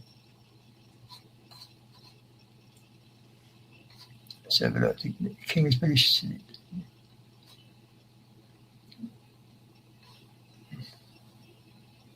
I'm just letting all it settle in my head, so this is quite nice. Yes, that's right. So I've got a couple of good articles I wrote. One was about registering to vote, which is another can of worms. But I just want to open this other one. I've got so many articles I've written. That's right, the crackdown on free speech. I think that was the one, yeah. That's a good one. Now, this is what I put. I put an article together, but I'll just read part of it. It says, the king's present in each and every court is an essential ingredient, and the king is bound by constitutional duty to fulfill the oath before God in the clear understanding that the judges who represent him will dispense justice according to their judicial oath and required by their bearing true allegiance. Denying the presence of the king would not only place a king in a continuing state of perjury, as you would have failed to fulfill or breach the promises he made, but also the magistrates themselves, who are also custodians and guard of the king's oath. Without the king being represented, it cannot be a court of law, because the king is the chief magistrate and the fountain of every species of justice. Any judgment, ruling or order would be a nullity and void ab initio. This is confirmed in case law in the King against Alman. Yeah. Hillary term 1765, and this is a cracker. By our constitution, the king is the fountain of every species of justice which is administered in this kingdom. That's from 12 Coke's Institute. The king is de jure to distribute justice to all his subjects, and because he cannot do it himself to all persons, he delegates his power to his judges, who have the custody and guard of the king's oath and sit in the seat of the king concerning his justice. Every species of justice. Mm-hmm. But how can a king be represented in the court which they set up, which is discretionary jurisdiction?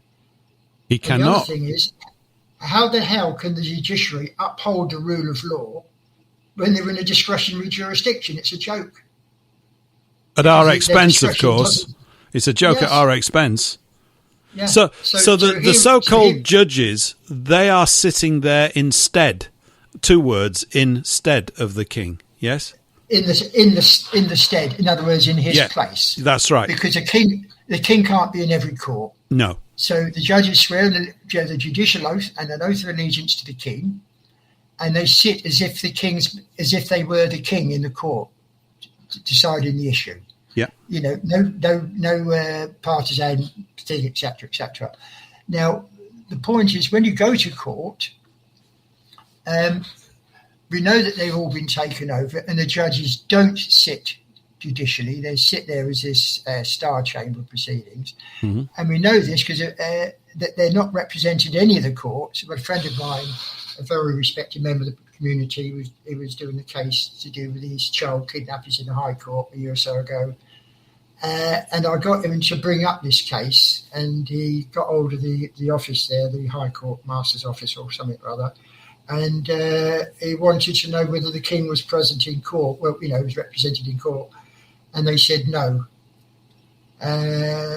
So I think that pretty much tells you that they're exercising the prerogatives of the king, but the king's prohibited from setting up his own courts. And in fact, I've actually got a link for that to the royals' own website. Really? How stupid. Yeah. So these things we're using this word court, but if they're in breach of these things, as I sense clearly from what you've just said they are, then they're not courts, are they? They're courts in name only, aren't they? Yes, they're tribunals. That's right, because they exercise a discretionary jurisdiction, which goes back to a court case which I found in Very Ashby, 1934. Yeah, and it turned out it was a Canadian case. And they talked about this very thing, this discretionary jurisdiction, which I mentioned to you earlier. So they created this jurisdiction, this fake jurisdiction, and using the birth certificate. Well, so we've got all this. So cut to the chase. This is where we are. I had a whole list of things. I was going to bring up some important points. Oh, we'll have you back, Mike. We're going to have you back, so we don't need to plough through everything all in one go. But sorry. No, but the point is, my list started turning into more of a book.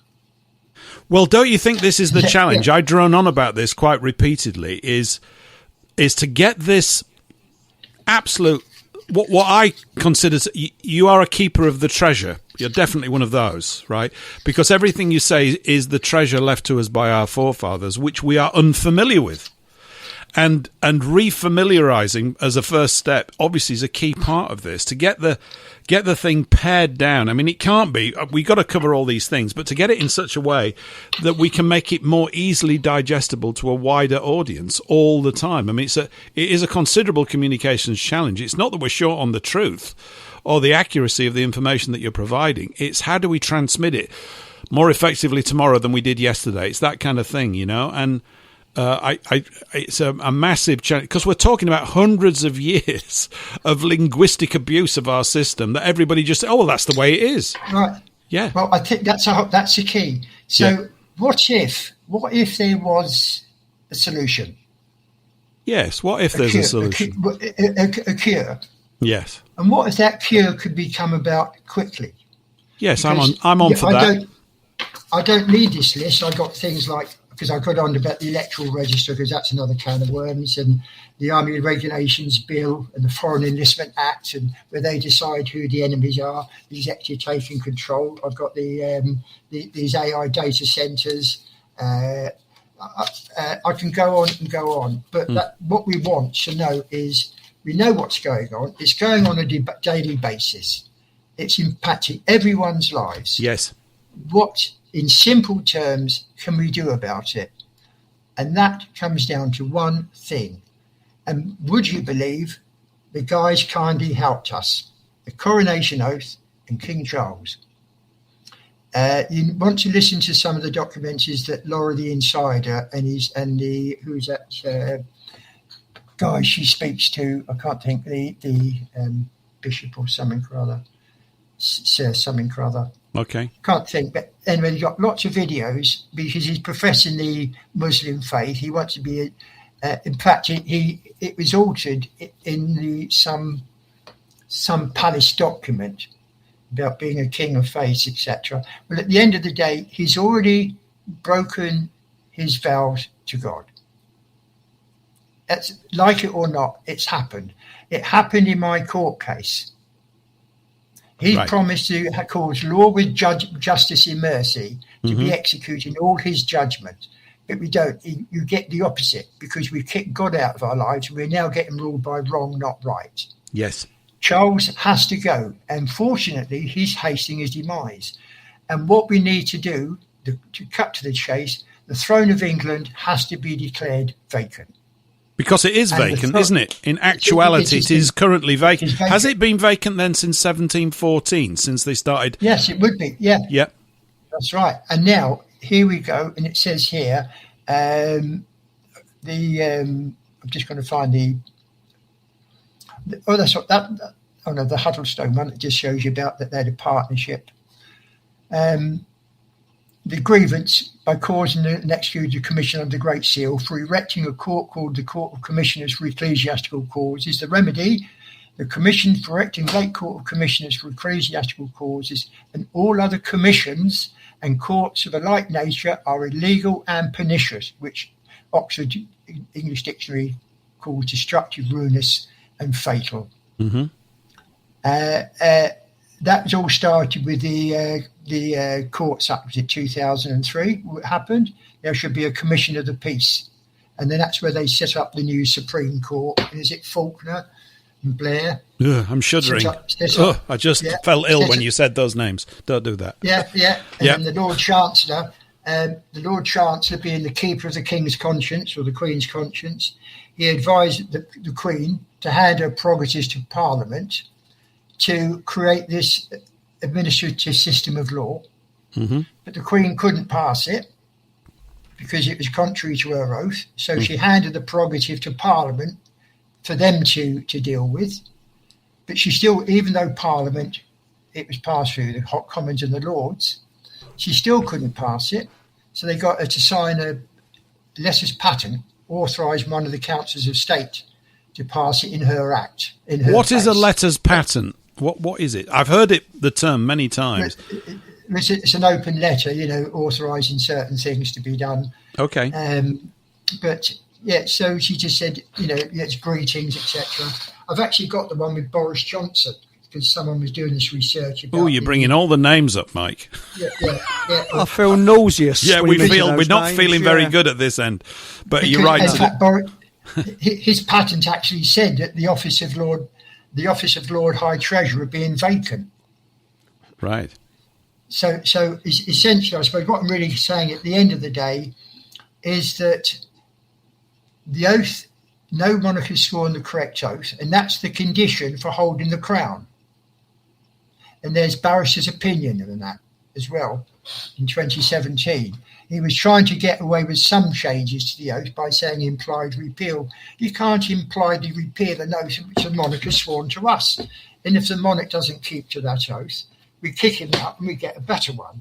But because the monarch has received evil counselling from the executive, mm-hmm. which he's done, he's changed his oath, he's never asked us, we are now relieved from that contract. And there's the case law is, I'm just trying to see if it's here.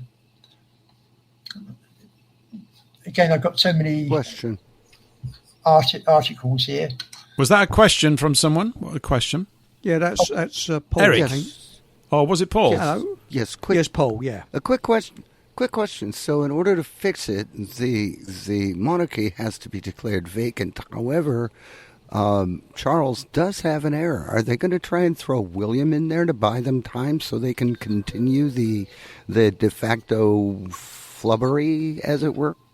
Yeah, now that's the interesting part, because at common law, on the demise of the king, or the crown, because the crown isn't what we thought it was. You can't crown as a king. Now it's a crown corporation. But on their demise, everyone, all those in office, went. All of them. But in 1901, don't forget, we've got the old Salisbury. Remember the Salisbury from 1890, Heligoland, and the other one, all the Admiralty law stuff. Well, in 1901, he was the Prime Minister, and they passed the Demise of the Crown Act, I think it was, 1901, retrospective legislation to give themselves permanency. And the King actually said in his first speech, "Thank you for passing the act." Because he couldn't, or he wouldn't. Yes, right. Well, the executive passed it. But how can they pass it, really? It gets torturous, doesn't it? They're not empowered to pass it, are they? So this is all skullduggery and subterfuge and linguistic deception. No monarch has passed legislation in the time of Victoria. I think it's about 1854 or something. Mm-hmm. So you work that one out. But of course, they gave themselves a permanent position, and then roundabout there's a judgment in the Privy Council where they suggested that they also should have permanent. The Privy Council judgment said the judges should have permanency as well. Well, the ones who are running it all, the executive and the judiciary, they gave themselves permanent position. Well, at common law, they go because they've given bad advice to to the king. None of them can be trusted, and the whole lot stand down. But it gets better after that, because the Governor Generals all stand down. We've got Australia, New Zealand, Canada, and all the other 60 or 70 other countries. The whole system will be finished, and we can do that quite simply by declaring the throne of England vacant, because the king has broken that original contract. Yep. And the basis for that is to Cheverel Judgment, 1710. The nature of our constitution is that of a limited monarchy, wherein the supreme power is communicated and divided between the Queen, the Lords and the Commons, though the executive power and administration be wholly in the Crown. In other words, just the king. Right. 1714, that is. The terms of such a constitution express an original contract between the Crown and the people. The consequences of such a frame of government are obvious. If the executive part endeavours the subversion and total destruction of the government, the original contract is thereby broke, and the right of allegiance ceases. That part of the government thus fundamentally injured hath the right to save or recover the constitution in which it had an original interest. They destroyed the Commons, they destroyed the Lords, they've taken over the judiciary, they're in total power. Timeline on this, I mean, Mike, the timeline on this would make a phenomenal sort of documentary series and teaching aid. It's like the whole steps through it as it builds up as you're talking. It's quite an amazing, detailed thing that you're giving us. It's brilliant. It's absolutely brilliant. If I just give you Blackstone's one, because he confirms the same thing. This is supported in Chapter 7 of Blackstone's Commentaries of the Laws of England, entitled Of the King's Prerogative. Mm-hmm. We will now be allowed to lay down the law of redress against public oppression. Lay down the law of redress against public oppression. If, therefore, any future prince should endeavour to subvert the constitution by breaking the original contract between the king and the people, should violate the fundamental laws, and should withdraw himself out the kingdom, so there's 3 there, we are now authorised to declare that this conjunction of circumstances would amount to an abdication, and thus the throne would thereby vacant. But it is not for us to say that any one, so they don't say we all have to all 3, but any one, or 2, or 3. So what they're not saying that any 1 or 2 of these ingredients would amount to such a situation. Right. For other circumstances which a fertile imagination may furnish. Since both the law and history are silent, it becomes us to be silent too, leaving it to future generations, whenever necessity and the safety of the whole shall require it, the exercises of those inherent, though latent, powers of society, which no climate, no time, no constitution, no contract can ever destroy or diminish. Right. There is. A revolution means to overthrow the political system. That's what it means. Yes. The political side of the king, you have a natural side and a body politic. And the body politic has consumed the natural one. It has. And that's what they did with the Statute of Westminster in Australia. That's why they could all have their own, King of Australia, King of New Zealand. Why? Because they were all corporations. And that happened after the League of Nations, because they were set sail. Everyone that was an independent country, and Canada, because they had to join the League of Nations, they had to be sovereign countries, but no one told the people. So, and this process, as you're describing it, this all roots back to the 1600s and this breach in things. There's a comment in here. I've got a couple of comments in worth reading out to you, actually, Mike. One's from Warren. It's just a statement. He says, so I would say, therefore, the most recent English monarch of England is Elizabeth I, who died in 1604, because weren't all the other ones after that of German descent? And then we got the Dutch people and all that. Is Elizabeth I the actual last true English monarch that we've had? Because after 1714, we didn't have any, right? Quite possibly so. So, sorry. No, it's okay. I'm losing signal. I wanted to listen. Oh, that's right. My wife was here. I think she was trying to listen to something, because I could hear this tapping noise and wonder what the hell she's doing. That's all right. It lends atmosphere to the broadcast, Mike. This is fine. Yeah. This is good. Yeah. So that's where we're on. The fact that they created this jurisdiction and not telling us, etc., and then using our birth certificate. Yeah. There is only one. There is only one cure. The throne of England has to be declared vacant. Then they all go. I mean, Chatham House again is another classic one. When we're talking about defence policy, someone can go and say, "We love Russians, we hate Ukrainians." At the moment, we love Ukrainians and hate Russians, etc. This is policy. This is politics. This is not what we should be. We should be under God's law, natural It's politics driven out of commerce. That's what it's about. Yes, so, and if we have the throne declared vacant, yes. Well, and don't forget the king is elected because he faces east, south, west, and north, and then we're asked to accept him. So there's going to be a bit of a problem there because the next king that comes along is going to have to be bound by the original terms of the 1688 Coronation Oath Act. There's no getting away from it. Like I'm happy to declare the throne vacant, Mike, if you are. And I invite all the listeners to declare it even in your head. I mean, that's right. Yeah, because the whole thing about their power, the power that's in, like breaking that down isn't a great part of it. It seems to me that the vast majority of us, and we are less stupid, I would suggest, probably than the layman currently, because we're listening to things like this, and we've got a lot of people that tunnel into these things.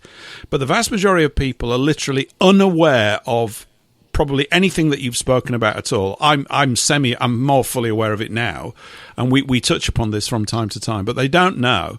And so their power exists in the confused state of mind that most of our people have been indoctrinated into. They're not familiar. I was never taught this at school. Were you taught this stuff at school? No, never. No, and I tell you, no. No, they don't teach you about banking and law, do they? And obviously the two are intertwined like two serpents, throttling us all the time and shattering everything that we want. And you don't get any history teachers saying, now, boys and girls, I'm going to take the next year we're going to study the evolution of the English law and how it's been abused and why you currently don't have any and why the world is the way that it is. And the peasant's declaration that the throne is vacant is something. How do we just all start shouting it at 1 o'clock every Friday? I mean, it might be a start. I mean, it's that's a key because it's not for Charles to abdicate and then we get the next in line and we're still back to square one. Yeah, well, he can't abdicate, can he? Because he's not the king. How could he? That's the other point. That's why we have to declare that he's abdicated, right? And the throne of England is vacant. Because don't forget, William of Orange landed at Torbay in Devon on the 5th of November, 1688, to start the revolution. Yes, invited over here. And that's not too far away. That's what's got to happen. We can't keep on going like this. There's no point for someone contacting me, for example, saying, "Oh, I've got a show next March. If you want to come on it." I would hope it all be over long before then, because this system's got to come down. It's destroying everything because we're governed by wrong, not right in our corporate capacity. And even our ancestors in the debates when Rothschild got in, because that was destruction of Christianity. That was his foothold in the door. You're talking about what? When he went into Parliament in 1858 or whenever it was? That event. That's right. Yeah. Yes. And the bloke actually said there, all we can do is record these journals what led up to these events so that in future someone can look back and see what happened in order to correct it. Yeah. And they said that in the journals of Parliament because that was the biggest thing. Rothschilds getting a foothold into Parliament, and that was the beginning of the separation of church and state. And then 1868, the Promissory Oath Act or something. You could now attest or affirm, etc., instead of swearing to God. And in 1964, they took out any reference to God, the oath, the original constable's oath, and replaced it with an attestation. So no constable has sworn an oath; they've been attested because they've removed God, and they've removed it from the court system. You can no longer. I used to go into the court regularly to swear an affidavit. Pick up the Bible, swear by Almighty God, this is my name and handwriting, the conscience, this is my affidavit, true, and all that crap. Yeah. Don't do that anymore. You just have to sign the statement, which if you lie on that statement, you commit contempt of court. Now they'll deal with it. And if you do it to the High Court, again, you can't submit anything. It's all electronic. It's all submitted. Yep. And it's just a statement, witness statements and that sort of thing. It's a joke. So people have to realise that the key element to this is God. They've taken God out. Charles has sworn to maintain the laws of God. None of the monarchs since 1714 have done so. And the throne has to be declared vacant. One last comment from the order. This was the first time they started using orders in council, which is what they do now, in 1808. And what they actually said here, the power of making laws to bind the people of this realm is exclusively vested in His Majesty by and with the advice and consent of the Lords spiritual and temporal and commons of the realm in Parliament assembled, and that every attempt to make, alter, suspend or repeal such laws by order of His Majesty in His Privy Council or in any other manner than by His Majesty in Parliament is unconstitutional and illegal. So we've got a massive public awareness and informing campaign to get underway, don't we? Yes. They need to know the good bit first about declaring the throne of England vacant, and then there's a blank spot, and you just got to fill in a little gap as to why. If we go back to Anglo-Saxon times, and we're just coming up to the end of this slot, which has been fantastic, Mike. I've so enjoyed it. It's been brilliant. But back in Anglo-Saxon days, they used to hold the succession of the crown did not necessarily go to the king's son or daughter. Was there a point in that? I mean, obviously that was what laid roots to the whole of the War of the Roses and the whole of the Tudor, scrapping all the time. It's no, I'm the rightful heir and this, that and the. What would be the system of actually locating a king? How would you do it? I understood that the elders, in simpler times when you're in a village, they'd sit around and go, we got 4 guys here. We think it's one of them. Let's have a chat. It's you, Bob. You're going to be the next guy in charge. Is that how it should work? How would we actually make it work? Well, it'd be the same. William of Orange, they called the last Parliament. Yeah. Last legitimate Parliament. If we had to do that, Christ, I don't know how far we'd go back. We'd probably go back to Magna Carta. I'm on for it if you are. Yeah. Yeah.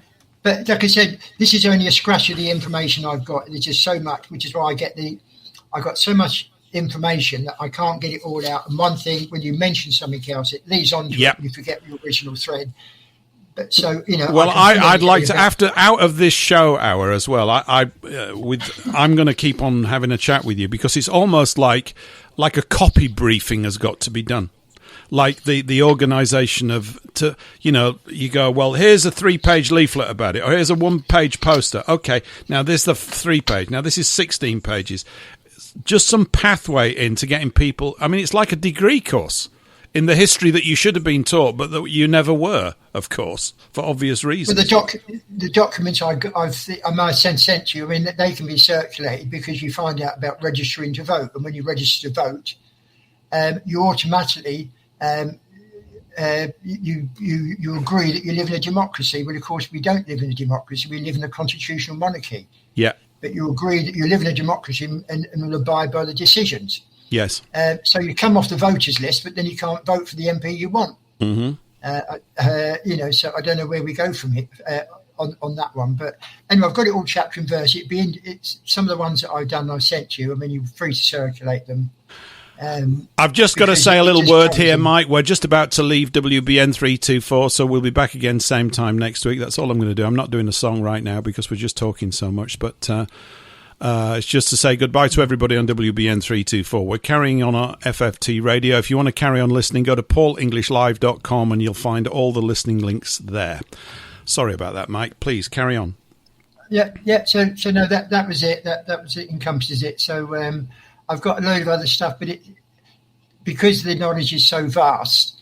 But what I'm trying to explain to people is that there is a solution, and it can be very, very quick. And we haven't got an awful long time. We haven't got months and months and months. It's not just going on here, it's going on in Europe. They're all destroying their own countries with the money they're shipping out to Ukraine. They're destroying their own industries. It's self-destruct, because that's the nature of their business, that they're evil and they're satanic, and they've got to come down. Yeah. It's that simple. The whole system has got to come down. What's your view, Mike, that Edward VII was aware of what was going on and he was done in? Do you know much about that? That was Edward. That was the one after Victoria. That was one that died in 1910. I don't know much about him. Well, there's so many things that came through. There's so many questions and other things. I've made notes of them that we've not had time to cover, which is not such a bad thing because an hour and 50 minutes on this stuff it's been amazing, Mike. I mean, I got a sense of what you knew from the phone calls that we'd had. And a shout out to Maribel for setting this up. I hope she's been listening because it's been... you've sort of given an overlay for all these key structural points about the decay. I agree with you absolutely. We are being destroyed from people who are purporting to be our government. They're not. They're masquerading as it. It's a complete masquerade. And the power of the masquerade is held in place by the relentless bombardment into everybody's minds from when they first start going to school. This has been going on for hundreds of years, to unpick all this stuff. So... listen, I'd love to get you. I'll speak to you after the show, maybe tomorrow, over the weekend, the next few days, and we'll book you in a few weeks' time if you're on for it. I'm not going to hold you to it because I know you're busy and all that kind of stuff. But this has just been exhausting, but in the most wonderful way. You know what I mean? It's just been tremendous. The amount of ground that you've covered, there's enough to keep everybody going for several years, I think, with all the points that you've raised. So. I'd like to talk to you. I've got these documents, everybody, so I'm going to try and find a way to publish them. We'll probably stick them in the Paul English Telegram group, and I'll also put them in the FFT Radio group, because there's a section in FFT Radio on law and law, so we'll start making those documents available there. I'll get them up at some point during the course of tomorrow, and people can start to read them and share them around, Mike, because it's great stuff. And all right, thanks for inviting us on. It's been wonderful, absolutely wonderful. And, Eric. Can I apply for the job of king, please? If it seats vacant. I mean, if you vote. No, I want to be king. Bunfight. I want to be king. Like I said, Lord High Treasurer has already been taken because Rupert and finances, that would be a corker. Yeah, if we can, the main thing I've banged on about here for donkey's years is this overthrow of the Bank of England. That's the crown. That's part of the Crown Empire, and it's just every single thing that we use is basically bogus. It's all completely, it's bogus. It's bogus. Come down.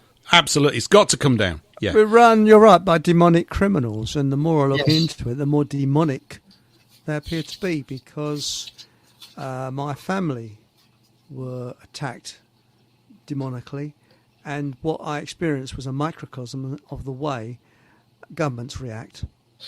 They're exactly the same. Yeah. And you can understand their mindset once you experience that. So you can. Mike, I've got the next guest lined up, and I'm going to play a quick song to give everybody just a couple of minutes break. But I'll be in touch, and we'll have you back. It's been brilliant today. Thank you very much for coming along. And as I said, thanks to Maribel, and I'll be in touch, Mike. Absolutely wonderful show. Enjoyed it a great deal. All right, tremendous thank you, stuff. Eric, and you, Paul.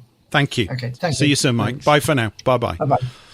We'll just go to a quick song, and then we'll bring Monika in because she's... anyway, I played this a few weeks ago. This is that lovely little folk song. I don't know if I did it even. I don't think so. Anyway, here we go. We're going to go to a folk song, and then we'll be back. And this should sound nice now because I'm not all buggered up.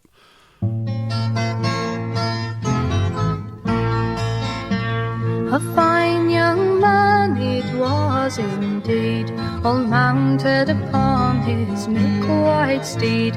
He rode and he rode, he rode all alone, until he met sweet lovely Joan. Good morning to you, my pretty young maid, and twice good morning to you, sir, she said. He gave her a wink, but she rolled a dark eye. Says he to himself, I'll be there by and by. Oh, don't you think those boots of hay would make a pretty place for us to play? So come with me, my pretty young thing, and I will give you my golden ring. He took off his ring of gold, and says, my pretty young fair miss, this you behold. I will give it freely for your maidenhead, and her cheeks they blush like the roses red. Come give that ring into my hand, and I will neither stay nor stand, for your ring is worth much more to me than 20 maidenheads, said she. So as he made his way to the hay, she leapt on his horse and rode away. She rode and she rode, she rode all alone, and that was the last he saw of Joan. But neither did she think herself quite safe, until she came to her true love's gates. She robbed him of his horse and his ring, and left him in a rage in the meadows green. And that was the lovely Joan. And now we've got the lovely Monika. Lovely Monika, welcome to the show. Thank you so much. Good day. Good evening, all of you. Nice to have you. I tuned into Thank you. I tuned into the last 20, 25 minutes of your previous guest. Yep. That was very interesting. And basically what I got out of that part, the throne of England must be declared vacant. Yes. And maybe we should extend that to all seats of government currently, you know, in our nations, in our countries, should be declared vacant because they are illegitimate and they are criminal, and there seems to be a hidden hand at force, don't you think? No. I think you might be, I think you might be right, Monika. I think there's a hidden hand, although listening to Mike, it's far less hidden. That was Mike Burke who was on. First time I've had him on. I only bumped into him a couple of weeks ago, courtesy of another guest, and he knows a lot of extremely relevant stuff. I thought he did a brilliant job, really. I could understand there's so many different sort of points to it. But yes, we were talking the other day, I think, on last week's show about shouting. And it's obviously the thing that we've got to shout is that the throne is effing vacant. Eric. Oh, yes. The throne is effing vacant. And yes. I think you're right, Monika. Yes. All of these people in power supposedly over us are bogus. And yet, of course, the brainwashing goes on, doesn't it? The conditioning, the compliance with it. Oh, if we just vote another party and they'll put it right. Well, yes. They can't.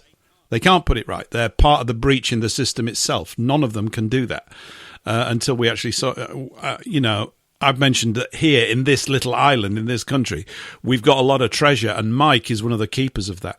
Definitely. He just sort of was knocking the dust off of all this hidden treasure that we've got, saying this is the root of the problem, and it is. So you might not quite in the early part, but we haven't had a sitting monarch since 1714. We haven't had one. None of them. Yes, I did hear him say that. Yeah. That's incredible. It is. And I think I lament that I didn't hear it, but I could go back to the archives, I'm sure, to hear why and how that is the case, that none of them were actually legitimate, so the seat must be declared vacant. So yeah, that was very interesting. And I have a question for you, Paul. Yeah. How long it's a very, very serious question. Okay. How long is a donkey's year? Oh yeah, donkey's years. It's a very serious question, and Eric's going to answer it. Well, it means a heck of a long time. That's asked for donkey's years, yes. Or when the cows come home, that's another one.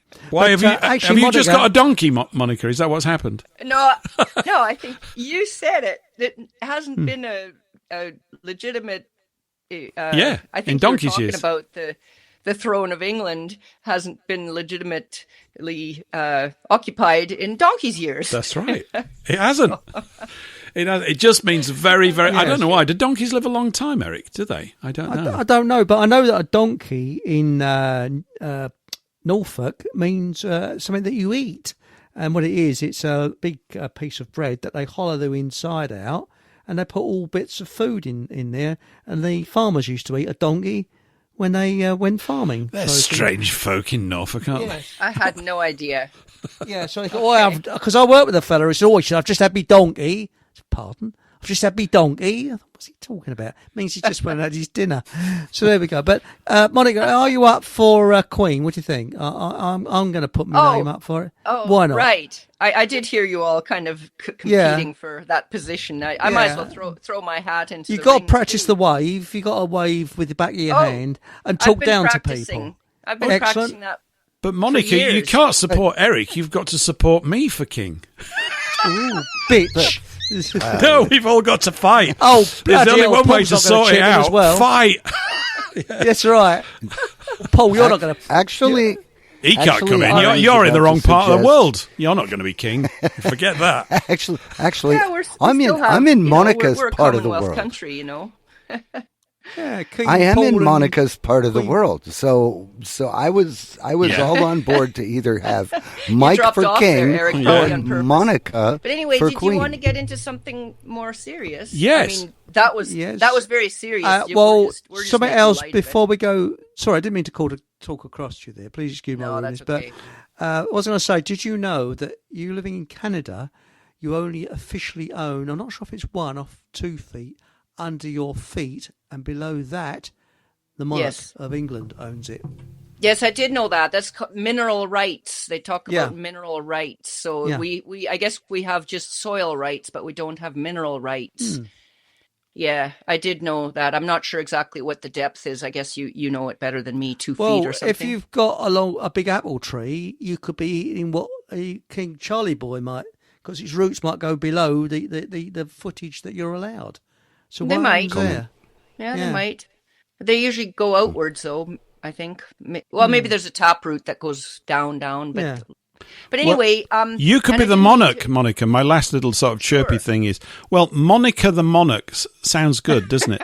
Don't you think? Yes, of it's got a course. kind of ring to it. So you could be the queen, and then you could sort out those mineral rights, and you could have them. I'd be fine with that. You know, maybe the Lord Privy Chancellor would be okay with it too. So I wouldn't mind. It'd be okay.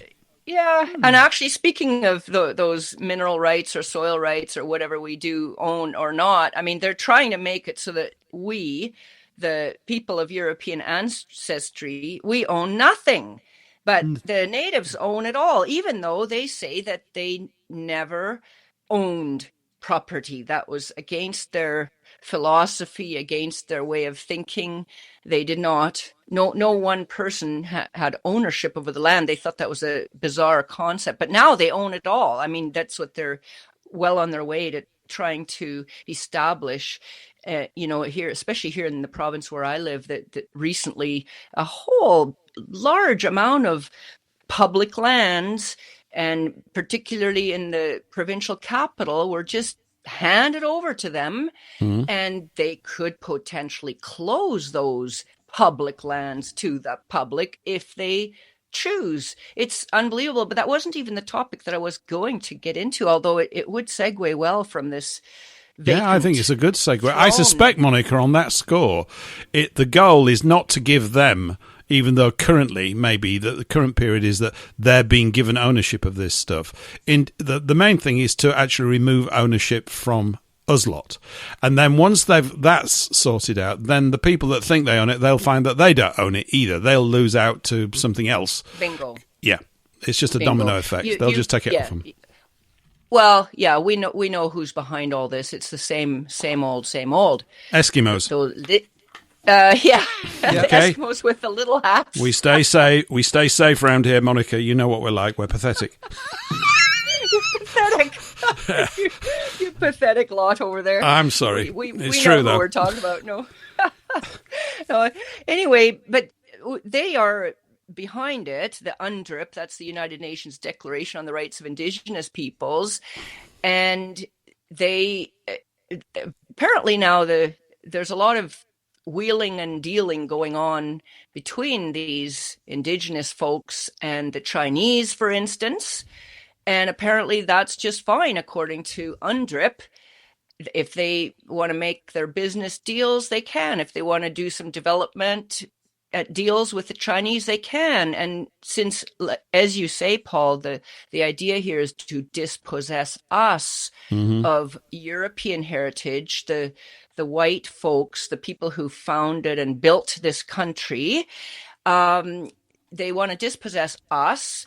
And then, are they really caring about these indigenous peoples, and they really would like to have them, roam and hunt and do their fishing and their berry picking unmolested from us evil white people?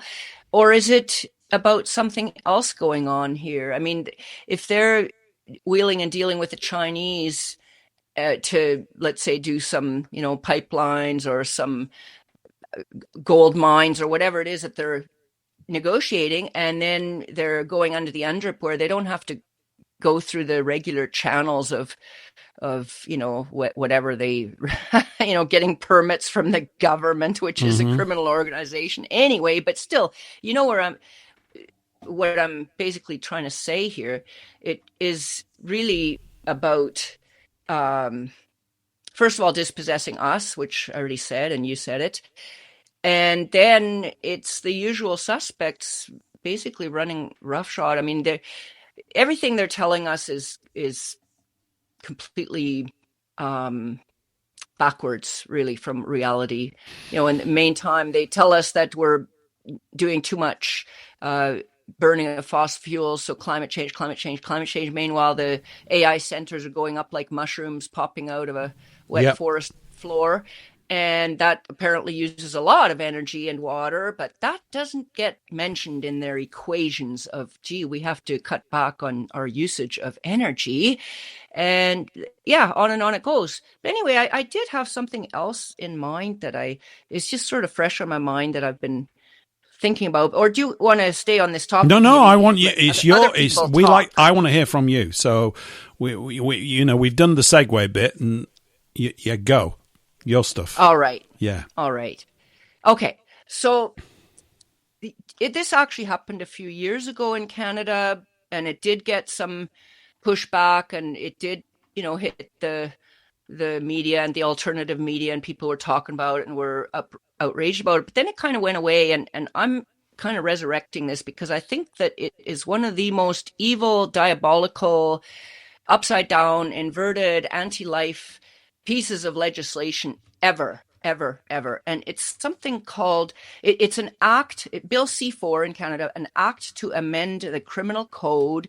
And then in brackets, it has conversion therapy.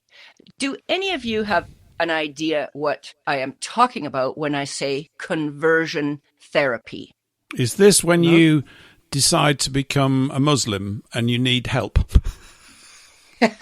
Try again. Anybody else? When you have your gas changed from North Sea gas to... Yeah, that's it. Eric's right. That's it, North Sea. Because my uncle, you see, he had a butcher's shop, and a woman came in when they was converting gas over to North Sea. And she said, how long does this meat take to cook with North Sea gas? He said, depends on how high the tide is. He said, go and phone... Go along to the gas board and ask them what the tide tables are. So if it's high tide, it'll be a little bit shorter cooking. And she believed him. Oh my goodness! I didn't even know what you were talking about at first. No, I don't. I know. Anyway, that's obviously not conversion therapy, is it, Monika? What is it?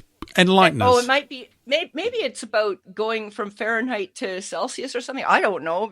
Maybe. I'm the foggiest. No. Okay, this is, and it's specifically directed at harming children. So conversion therapy is if you counsel a child or, give them,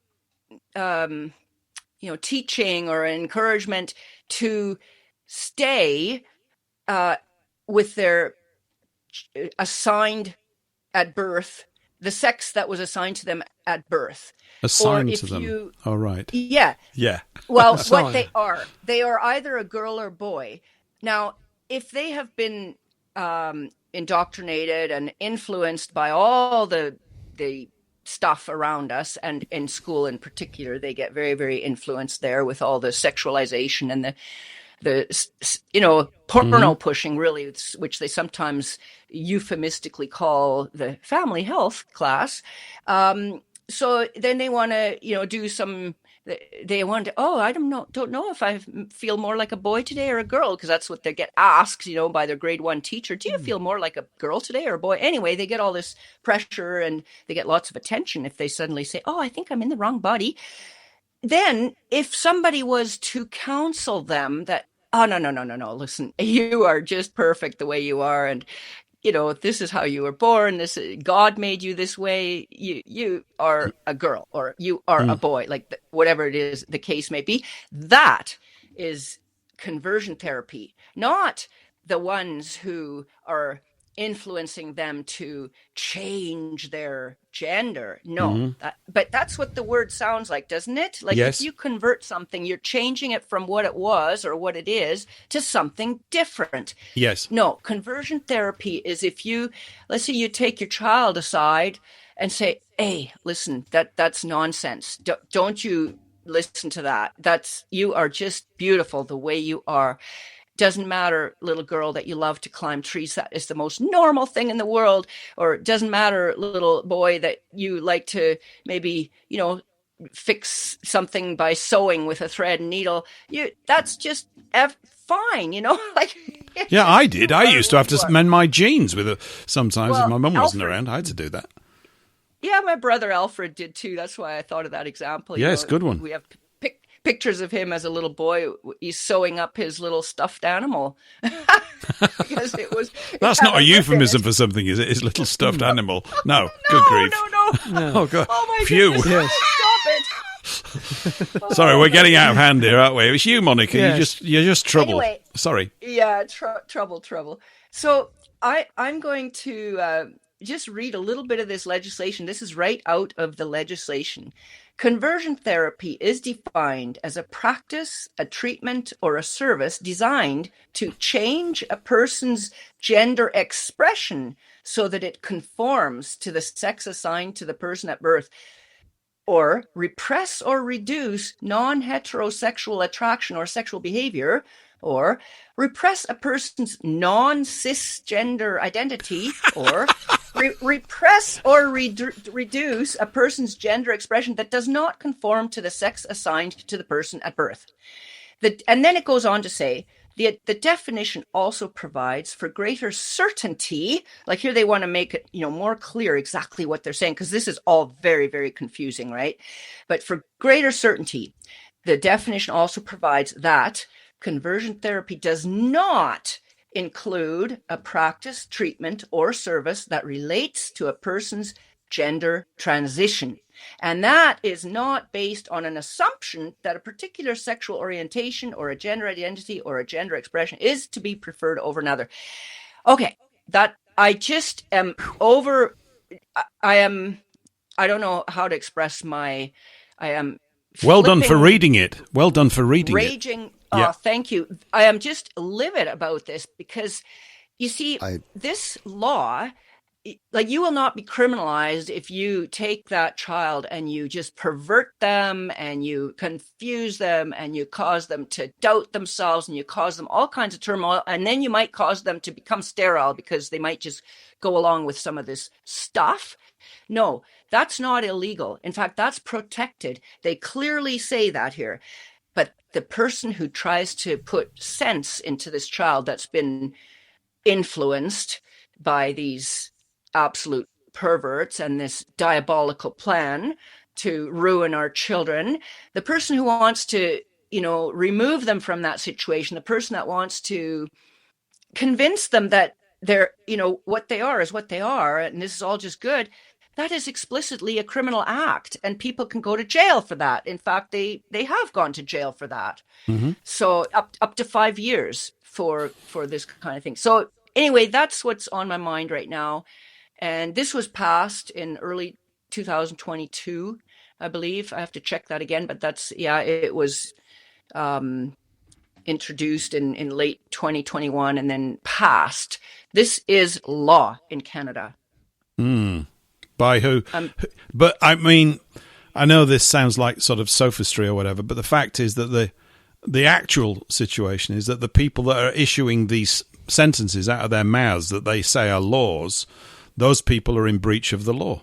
So, and I know this seemed maybe a moot point, but, that's really the essence of it. Why are they issuing things like that? I've got that smell up my nostrils of the reek of cultural Marxist bullshit. And it's very effective, isn't it? In the sense that it garners a lot of attention from people.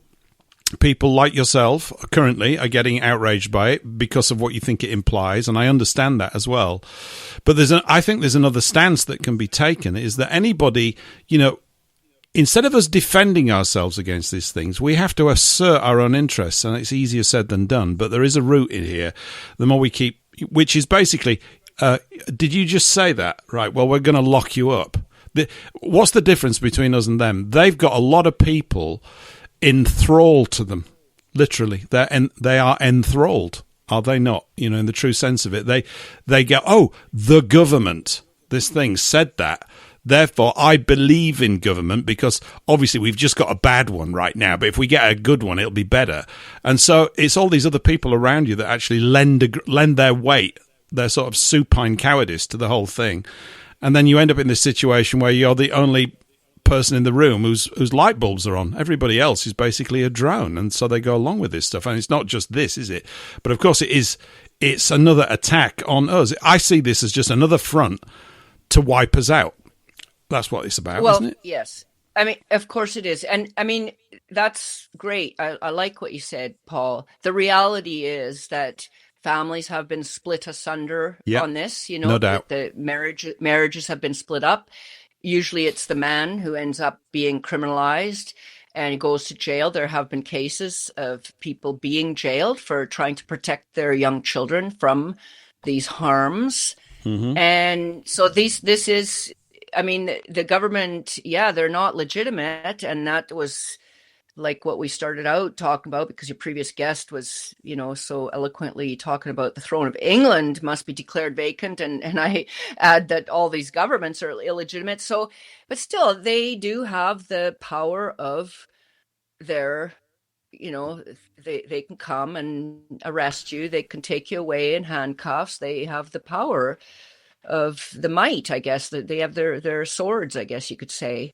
Mm-hmm. And so, we need to, for sure, push back, fight back. This is completely insane. It's diabolical. It's so upside down. I think it's an illustration of the most, it's like a clear picture of how inverted everything is, because this is just complete anti-life, to the point of reversing the sexes themselves. There cannot be anything more anti-life than that, when you negate the female and male. And that's essentially what this is about, It is. I think it's also an aspect to this, but this aspect I think applies to everything, is this, I know we use the word a lot, but you have to use it. The fact is that you are surrounded, the majority are brainwashed into complying with these people that have assumed authority. They're completely brainwashed into it. So they've developed a belief system, haven't they, in the authority of government. But the government is a bogus structure, as we were covering the last 2 hours, and we mention it in different ways on other shows. But it's bogus. It's actually not an honourable or real or true thing. I think Mike was basically saying as well that, we are governed by evil. I think that's pretty clear that we are. And now, are you governed by evil? Well, you're not, to the degree that other people are, because you have at least not lost sight of the question. You question these things. But we're surrounded by so many people that don't. And I'm not saying, I have no idea what I would do in that situation. The idea is we've got to find a way of, what's the scriptural thing? Come out of her. This entire system is wretched, and it's repugnant, to God, and we have to ally ourselves with God, whatever you might think that means. But really, that is the only way through. We're not going to do it without that, because all these clever dicks step in and go, that thing that you had to read out, it's complete crap. But somebody actually wrote that. That's what That's some actually minion actually believed that, I'm assuming, and wrote it. Whereas if it was given to me in the department, I'd go, I'm off. You're crackers. You're completely mad. If you keep writing more of this stuff, I'm going to burn this house down with you in it. I mean, it's that kind of response that I don't know, but they've got such a hold over so many people. That's the issue. Is there a way to break that? There might not be. I don't know. But people, this is what we said before. The COVID thing's an example of it. Is this gross level of stupidity amongst people that they've been trained into? People are not naturally this stupid. This is unnatural. No.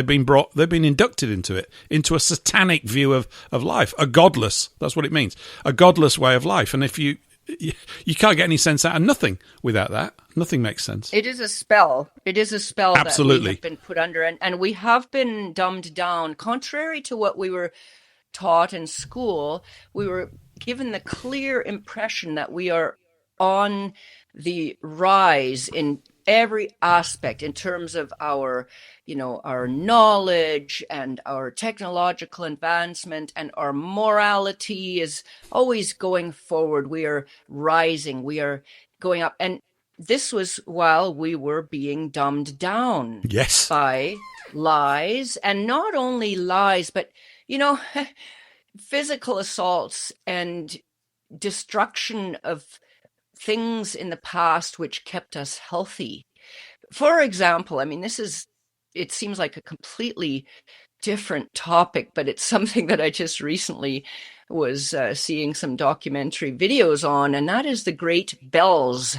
All the great bells that were in the towers and the churches and the big domes, big, huge bells, some of them weighing tons, that were some of them in existence for hundreds of years. And in 1917, there was the Great Bell Melt, and it was in the name of the war effort. They needed to melt down the bells for ammunition and bullets, and nothing could be further from the truth. It was not for the war effort.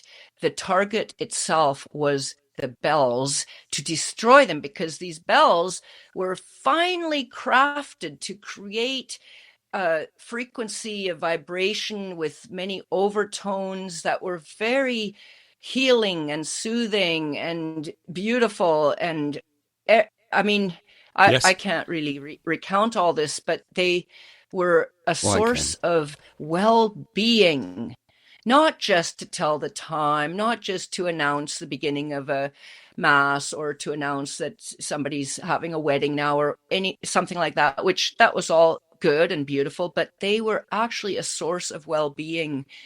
And I mean, the people just mourned and wept when these bells were being knocked out of their towers and dropped unceremoniously to the streets below, and then gathered up and taken to some big foundry and destroyed. And that happened to thousands and thousands and thousands, I don't know, maybe tens of thousands of bells. I think so. In Europe. Yes. Mm-hmm. I can comment on that. So how did I get onto that? I did say it was like a completely different subject. Oh, yes, because you were talking about we're so stupid.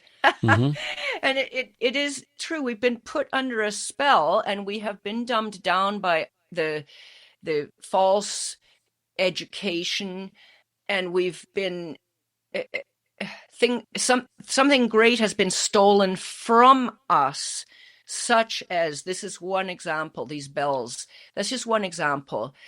Nowadays,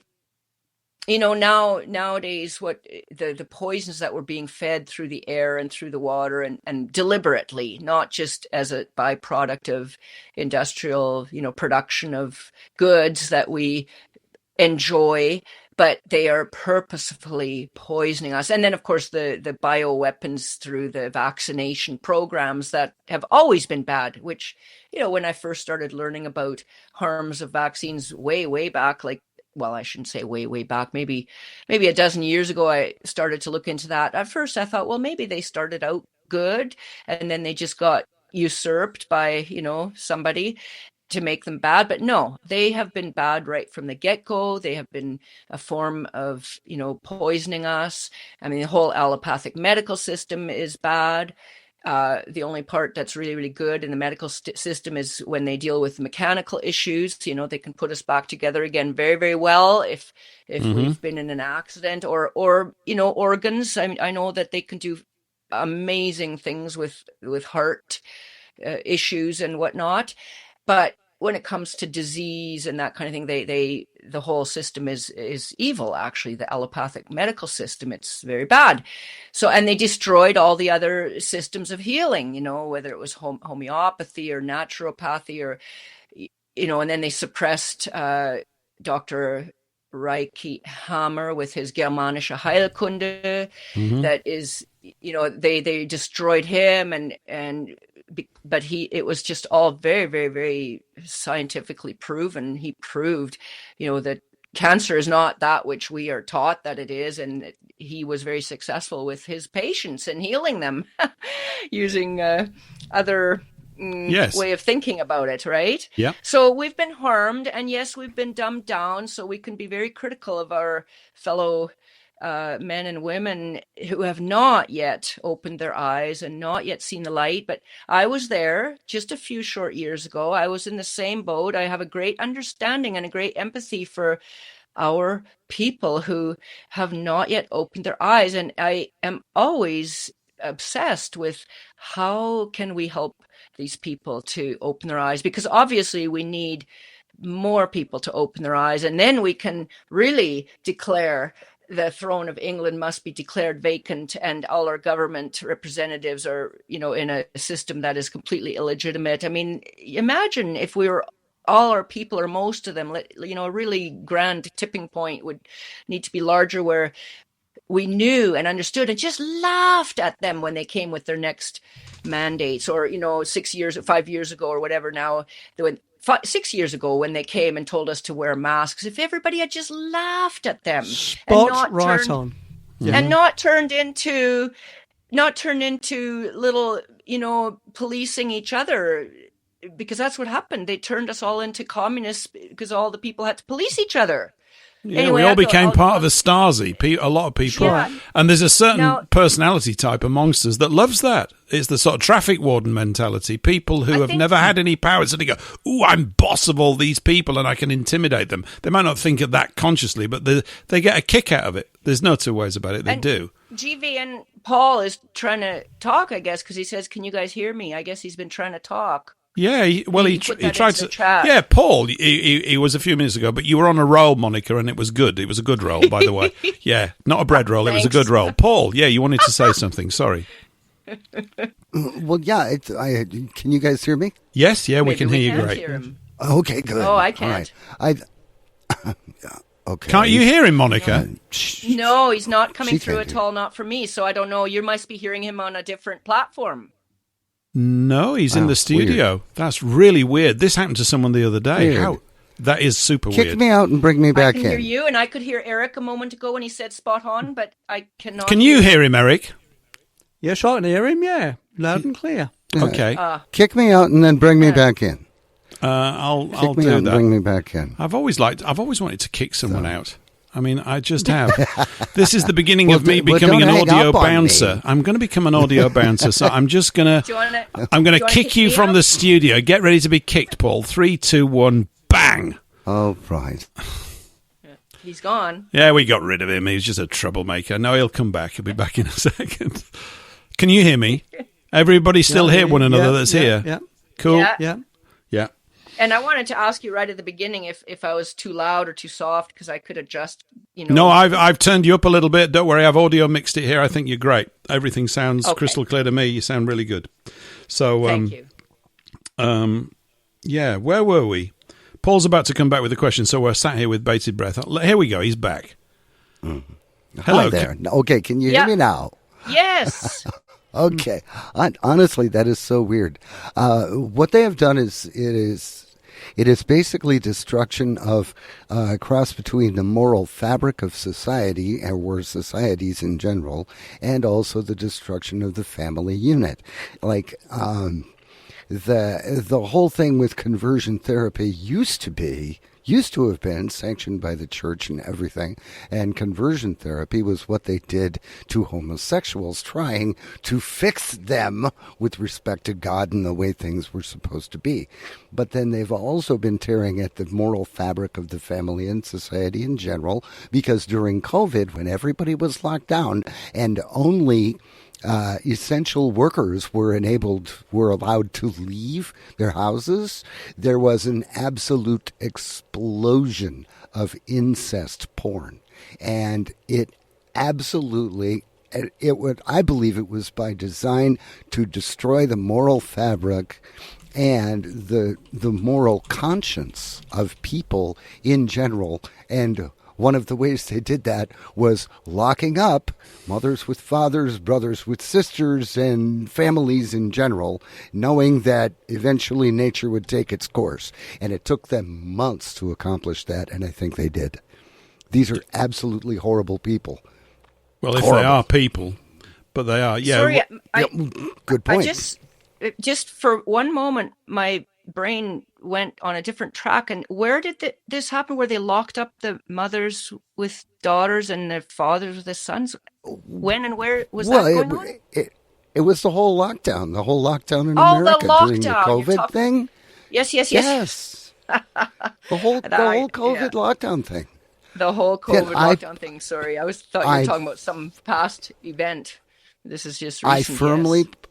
I firmly believe that was to hack away at the moral fabric of people in general. Yes, I agree with you. I think you're right. Oh, despicable. It's every single thing. Every single aspect of life, everything is weaponized. The food supply system, the media, the government, the banking, everything. Everything that you look to in a supposedly well-organized society, which it used to be, has gone.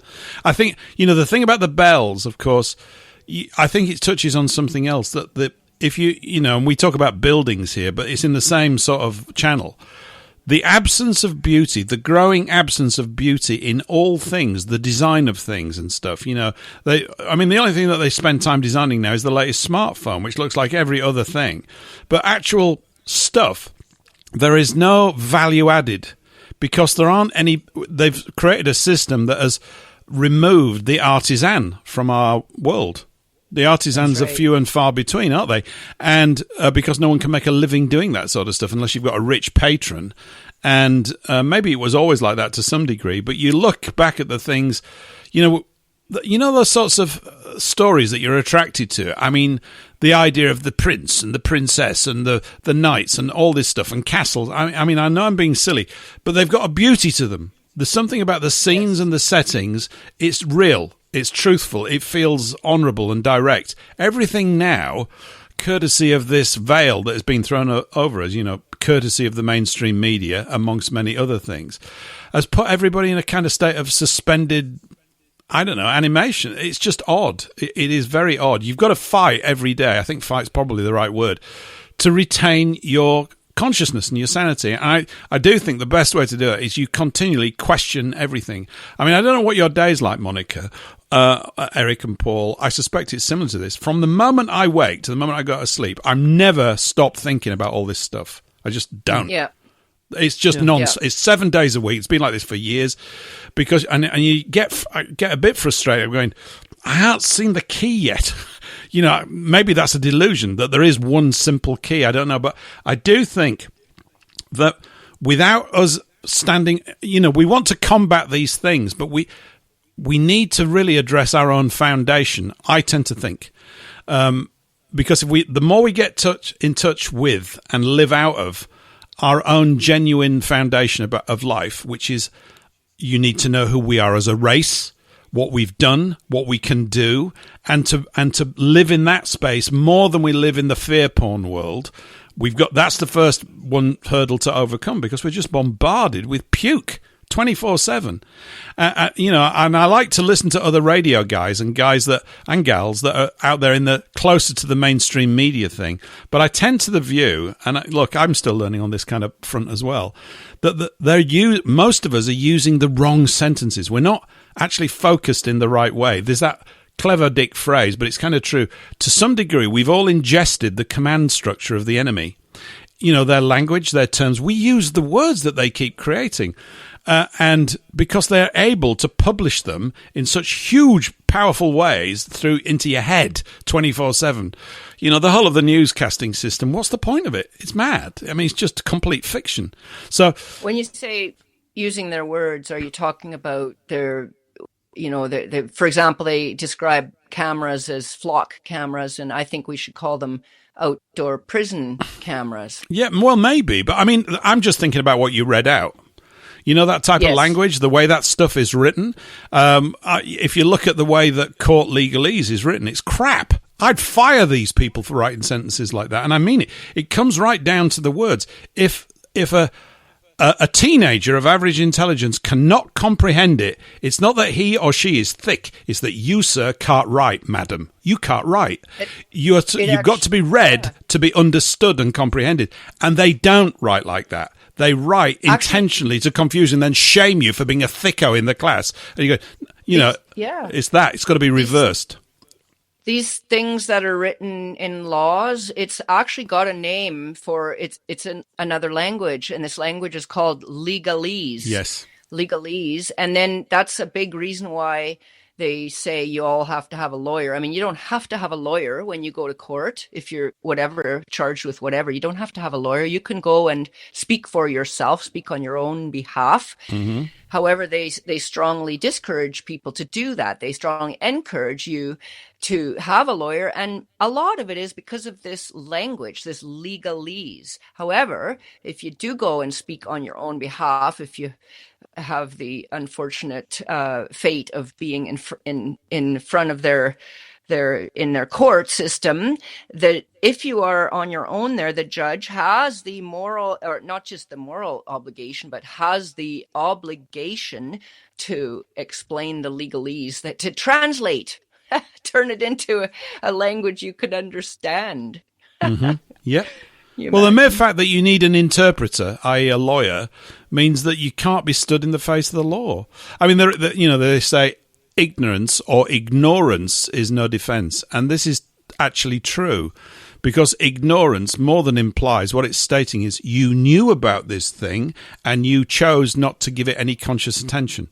And therefore, because you knew it and didn't do anything, this is the thing about acquiring stuff, you're actually honour bound or duty bound to act on it if it's repugnant to you. That's the whole thing. And of course, I think in the past, our people did used to do that more readily, easily and quickly, often with their fists and axes and things like this, right?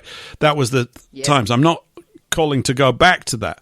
But by the same token, we've become soft sort of in our willpower, and people have lost it. They don't assert themselves because there are penalties for speaking your mind and all this kind of stuff. Why? Well, because we are cattle to be controlled. So, you know, this is the form that it's currently in. I don't think this means there's not a way out. I think there absolutely is. I think the pressure's building up in here considerably with every passing day, but it requires permanent and consistent effort, and to find, like we have here and in the listeners, good companions along the way. Very, very important. Vital, in fact.